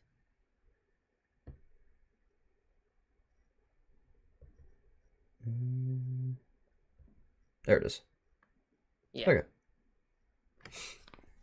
This may be weird, but at first introduction post to this new blog of mine, but I am Zelbilfora. A rather weird name for someone you just met, here I know, but I am another being of some form of transcendence, and I am here on a mission you are not quite familiar with, but a mission otherwise to try and bring forth a resistance against a god. Not just any god, but a main god of this omniverse we all live in, an omniverse of pure suffering and chaos and tyranny, of all many deities that exist among us all. And I have been trying to search for an end for all of these tyrannies, to defy a certain main god, and bring them annoyance and pain like no other. But I am so far, as far as I know, the only one aware of this awful existence between the main defining factions of Melvish, the Elders, and the Ancients. Sure, there are many, many other factions and organizations other than the one major god, who currently owns the entire Omniverse itself and those two pantheons. But we just want to focus on these three for now. That being said, what is this blog for? And what is the channel connected to it for? Well, you see, I created this blog to document the many things regarding the existence we live in, and to give proof of the existence of Sayarinth and his Risen. More specifically, the group of pantheon of thousands of Fuki who created, called the Risen. I have ever escaped their grasp for a long while, and have gotten myself entangled in a group of randoms who seem to be targets of Sayarith himself. This time entangled in some sticky situation of being stuck in two lockdown towns. A person of this group named Zero, or so he calls himself, seeming to look into the sacred group. A group I ever so heard of being knowing some truths of reality in itself, but that is not entirely sure, as they are very secretive, and also one of the Risen's agents of the Abandoned seems to also be after these randoms as well. Ever since being involved with these randoms, I now being given random access to the channel of the same name of my blog, To Defy God, to upload and document the situation we've all been dealing with. Also, just beginning to recover some old footage, all recorded by Zero soon. So I'm interested in knowing more of this Zero fella, and what is with the X symbol he seems to use to protect himself against Sayarith's influence, and maybe prevent himself from being tracked by the Risen. Whatever they seem to be doing, they seem to have plans on finding out something to help his friends. Hopefully, I'll show them ways of transcending sooner rather than later. Later of showing him the truth about the new kind. Next post is the A Flood of Judgment archive blog post, which you'll read first, and then you go to the video to read the description and get to watching the video. That's where we were at, right? Okay. Yeah. As seen here, I have archived a video of what I assume to be of Zero's past. Though I'm not sure or certain, the footage and video itself is highly corrupted, most likely Sararith's nearby influence or influence from some other members of the Ancients' pantheon, such as the supposed related doppelganger account Zero maybe had during this appearance. This footage is not only very corrupted, but also seems to feature a weird corrupted video edit of the words, "They wish they could see it, yet they don't," whatever that means. Something tells me it is either a cryptic message from another entity or third party in this mess, or a cryptic message from the supposed unknown sleeper proxies themselves, as I described in the description on the upload of the archived video alone. I really don't know for sure, so I may quit transcendent to the entire Omniverse or something or another. I don't know where Zero is and what he is doing in regards whatever happened after the events that happened after the video. His sister Jennifer is now missing. All that is found was a mysterious, bloody envelope with the words "Gone" scribbled onto it, with the envelope itself containing a bit of blood-covered flesh that is confirmed to be of Jennifer. Wherever she is, and if she is even alive, but judging the envelope, it's most likely she is no longer alive. I heard rumors about the supposed truth-seekers, who seem to have had a battle against Sararith, trying to stop him from taking Jennifer to give himself more power. I don't know much about them, all I know is the supposed names they are known by, which are Hero and D. Walker. Whoever they are, I hope they are fighting for the right fight, to put an end to the Ancients, the Elders, and the Melvish tyranny. Edit. Almost forgot to mention about the final distortion at the end of the video, the one with "never again," whatever that text means. It seems to hint that Zero had some stuff about his past that either his alternate self seems to despise, or something seems to despise him, for because of something of his past, or maybe this is a weird video interruption of a peek into Zero's mind, of his regrets for something of his past or what happened to Jennifer. I am purely in the dark on that part. Alright, now we get into the Flood of Judgment video. We'll have to note that D. Walker is Dave Walker.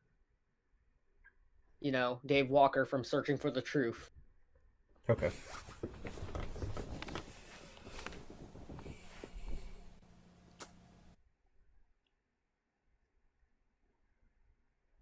There's a flash flood. just happened? Well, as you may know, I'm no longer in my old house, as you may know.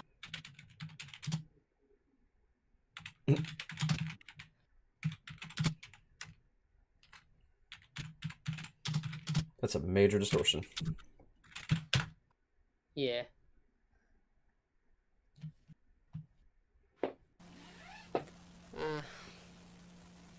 Just so you know. That's it. Just new place. That's pretty much it.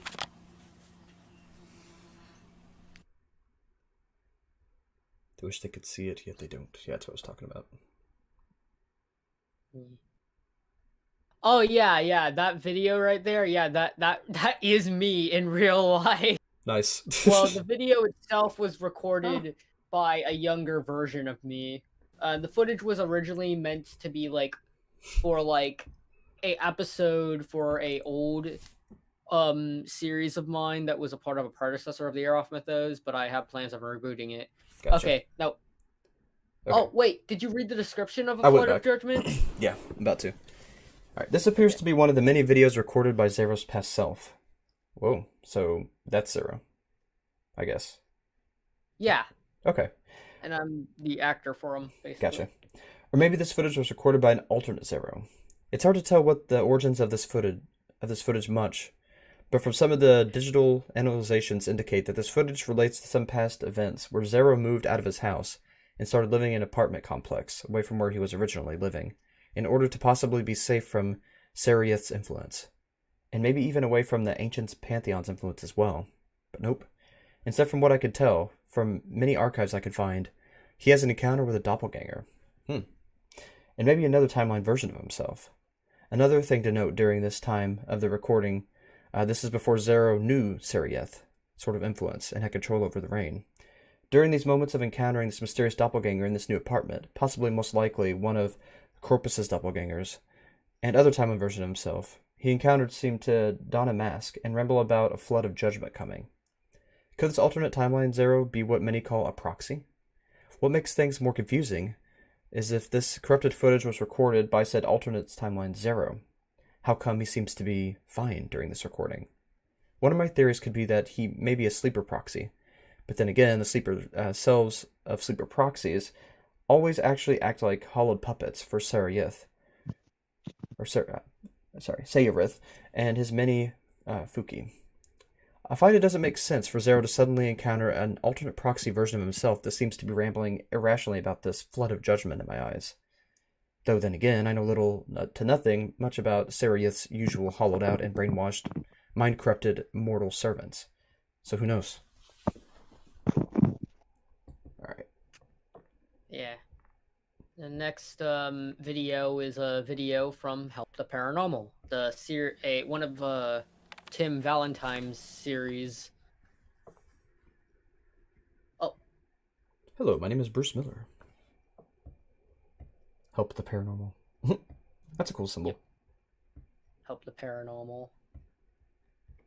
Here to record a paranormal apparition. When the series originally started, it had like a different symbol, and it got changed to another symbol, and before it like landed on the PFP being a completely white silhouette of a crow with a black background. I forgot to put the ghost. Bloop. Well, if I can get it to edit. Hello? Oh god, YouTube glitch. Just gotta refresh the page. A Flood of Judgment has 69 views! Let's go! Nice. Apparently it's just gonna completely glitch out. Okay, well, they know that the boo wasn't a boo, it was a ghost boo, I'm assuming. Yeah, Tim Valentine is in the stream right now, watching the stream. Okay, yes, that was it won't let me edit, for some reason it's freaking out again. But that is like a ghost boo, I'm not booing you. You did that, boo. The ghosts were angry. Yes, there we go. Okay. What?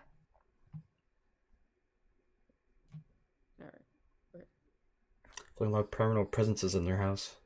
I don't know. I mean, you could try to record it. Paranormal apparition number 1.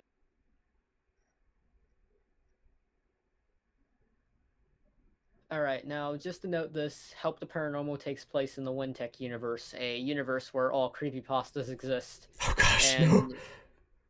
yep.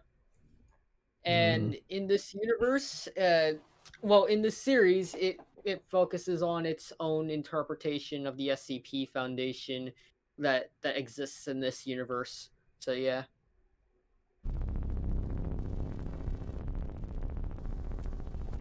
Mysterious entity number 1. Creepy. That looks like a rake, kind of, but a little too tall. It looks like that thing that was drawn earlier, that alien thing. Yeah, it kind of looks like the Flesh Man, but it's actually not the Flesh Man. Oh gosh, there's so many. The Faceless Man. I know this place. Oh! It's Cyrith. Hello, Cyrith. Hello, Cyrith.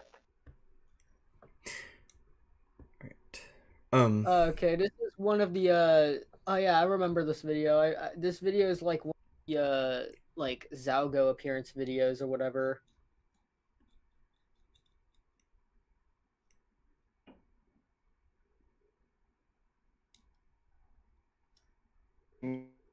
Meet again, my old nemesis.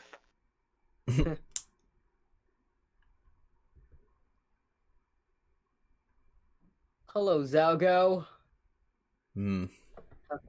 However, in this video, you have a slightly more cartoony form here. Straight demon.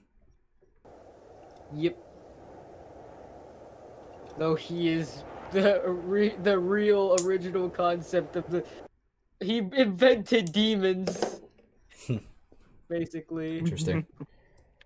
Alright. Fortunately, we're running out of time, so we are going to have to do a 2-part thing. But before I go, what was those tribute videos? Oh, yeah. The tribute video, it was... linked it in the group chat right here. Okay. Oh, yeah. At the start of the group chat, I linked the tribute video, and Marceline linked it, like, in the group chat or something? It's the Wonder Hellblazer, Multi-Mythos, Multiverse, Never Too Late. Is that it? Yeah. Okay, There's cool. multiple uploads on, like, all of our channels, but Okay. this is just my upload of the video. Alright. We'll do it in a new tab. Because what I'm going to do is I'm going to Brave, when I shut down the tab, it'll have everything back up when I open it again. So, do a new tab for that. Great.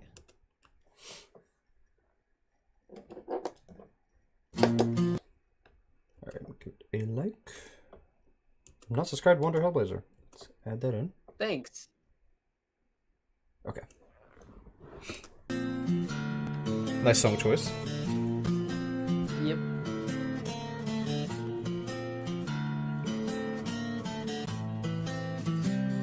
There's the original run of Computer Guide. Whoa. This world will never be what I expected.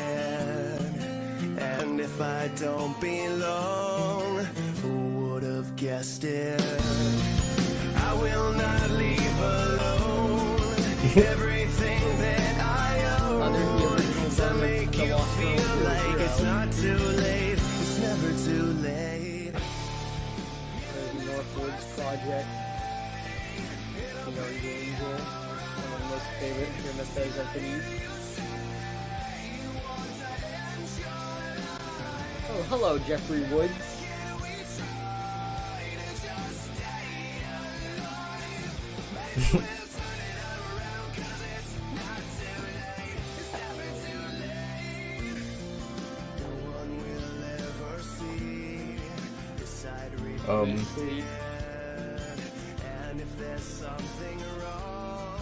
Those cops seem real.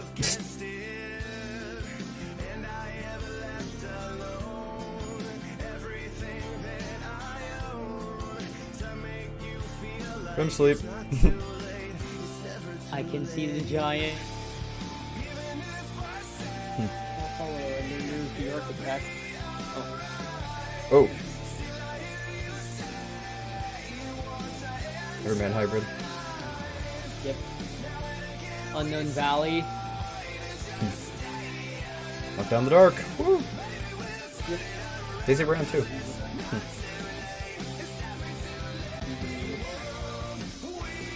Fallen 7.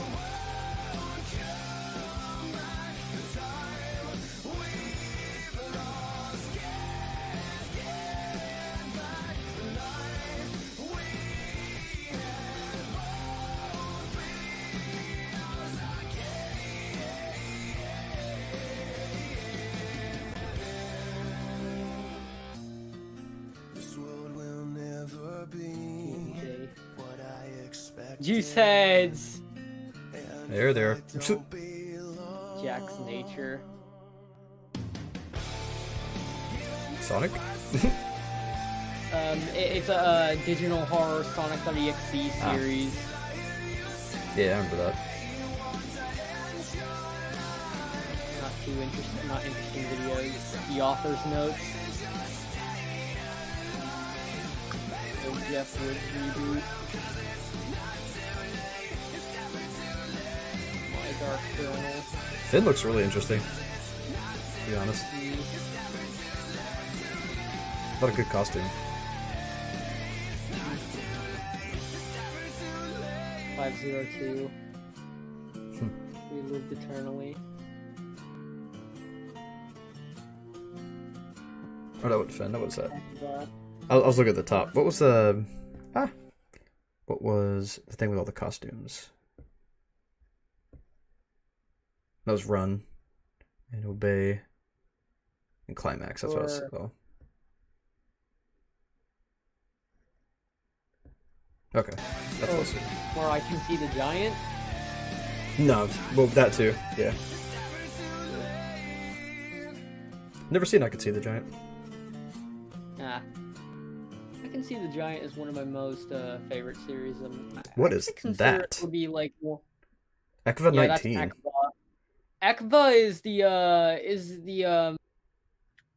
the analog horror sort of sequel cool. ARG to Marble Hornets. Cool. Yeah. It was made by the same guy who created Marble Hornets and stuff. Oh my gosh, that looked freaky. That was a really good effect. Holy crap. Look at that. That's weird. Yep.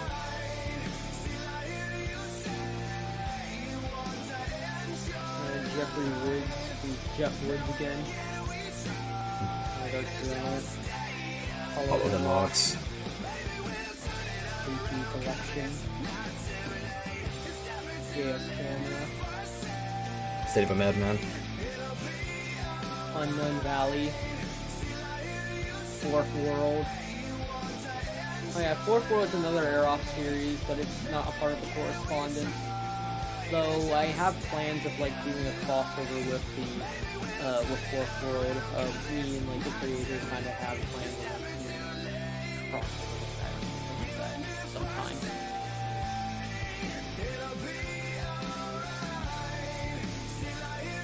Dark Harvest. Hi, Mary Mary. That's a good one. Fourth World. Oh, okay. Naomi Maxis is in there. Interesting.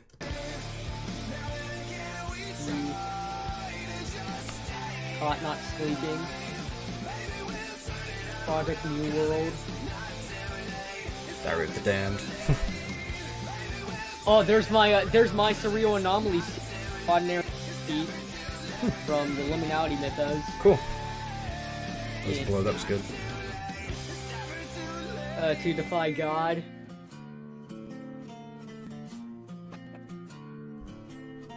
Yeah, that one Rodnarium 50 video was a video made by one of the antagonists of Rodnarium 50 or Surreal Anomalies. Go to sleep. Whoa. Okay. That was good. That was cool. I like that. Glad you like it. Yeah, the whole mythos as a whole is really interesting. Really cool. I like the way that it, because a lot of times when a series pulls from other series, they kind of rehash, but you all didn't. You spread it into a lot of different niches and places within the universe with alternate mythoses. That was really cool. I enjoyed that. Yeah.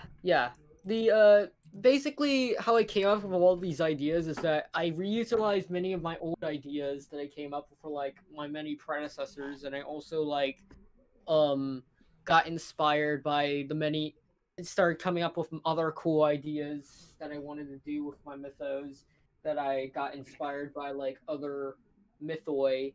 Like for example, I was with how the Aeroth mythos is a spin-off of the Fear mythos, it's all of course highly inspired by the Fear mythos, and also highly inspired by the Architect verse. Which in the Architect verse, its whole entire gimmick was that like people are allowed to create like whatever universe they like within the mythos and have their series be whatever they like to be a part of this mythos in whatever universe they like, or create their own universe if they want to. And in the Aeroth mythos, you have the same gimmick where you're basically allowed to come up with whatever you want for whatever universe you want your universe to be, or whatever timeline you want the timeline in your universe to be. And yeah. That's cool. Let's see. What is 50 Shades of Green? So we're talking about now. Oh my God. What is this? It isn't what I'm thinking it is it? I think Ben said 50 Shades of Green as a joke for the tribute having multiple shades of green for like to represent the other mythoi. Gotcha. Finn says I invented this video. It was a good video. Oh yeah. MC Darfer, as she explains it, is basically that Aeroth mythos is basically just the Slenderverse plus Fear mythos plus the Architect verse, but on crack. Yeah. Or for me, it's basically Slenderverse meets Fear mythos meets Architect verse, but on acid. Yeah, I see it. I see it. Important distinction. Yeah. This was a fun stream. Yeah, it was. Yeah, we'll have to come back to it. And thank you for taking me on the tour of your world. I appreciate that. All of you all for taking me on a tour of your universe. Eros? Am I saying it right? Aeroth. The Aeroth mythos. Thank you all. You're welcome. Yeah. All right, so I do have to go. Was there something else? I thought there was 2 videos. Was it just the one tribute? I thought they said there was that's just one tribute. It's just there's multiple uploads, different uploads of this video on all of our channels. Okay. I know, but I thought there was... Anybody in the comments help me, but I thought there was another video y'all wanted me to see before we ended the stream. Was I wrong? I thought I remembered somebody mentioning it earlier. Comment about it. My phone died, so I'm just going off of what's on OBS. Yeah, because I don't remember anyone else mentioning like what other videos. Okay. Yeah, that's what it was. Was it Finn? You had a video, didn't you? Or I thought I remember somebody mentioning something. I don't know. We'll catch it next time, I guess. Yeah, I thought it was you, Finn, that told me there was something else I need to watch before it ended. But it was Finn's most recent tribute. That's what it was. Yep. Or was he talking about that video though?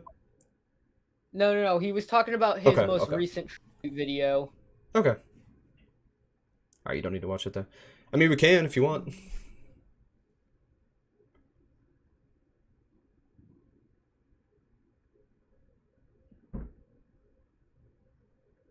All right, yeah, Phlox, you gotta go. All right, yeah, I guess we'll go and end it. I'll just I'll put it in the queue for next time. We'll watch it next time, so that way we'll have a tribute at the end of each video or end of each stream. Yeah. All right, that works. But again, thank you all. Thank you everybody tonight. Thank you everybody who was in the chat with us. Thank you guys for joining me as co-hosts. And thank you so much, MC Darfer, for the donation. I really appreciate that. It really does help me in a lot of different ways. And it'll help me with doing more projects in the future, more ARGs. It'll go into High Five Friends, all that stuff. So thank you all again so much. And I'll see you in the next one. Until then, keep your eyes wide open. Let me see if I can get it right. And never stop reading.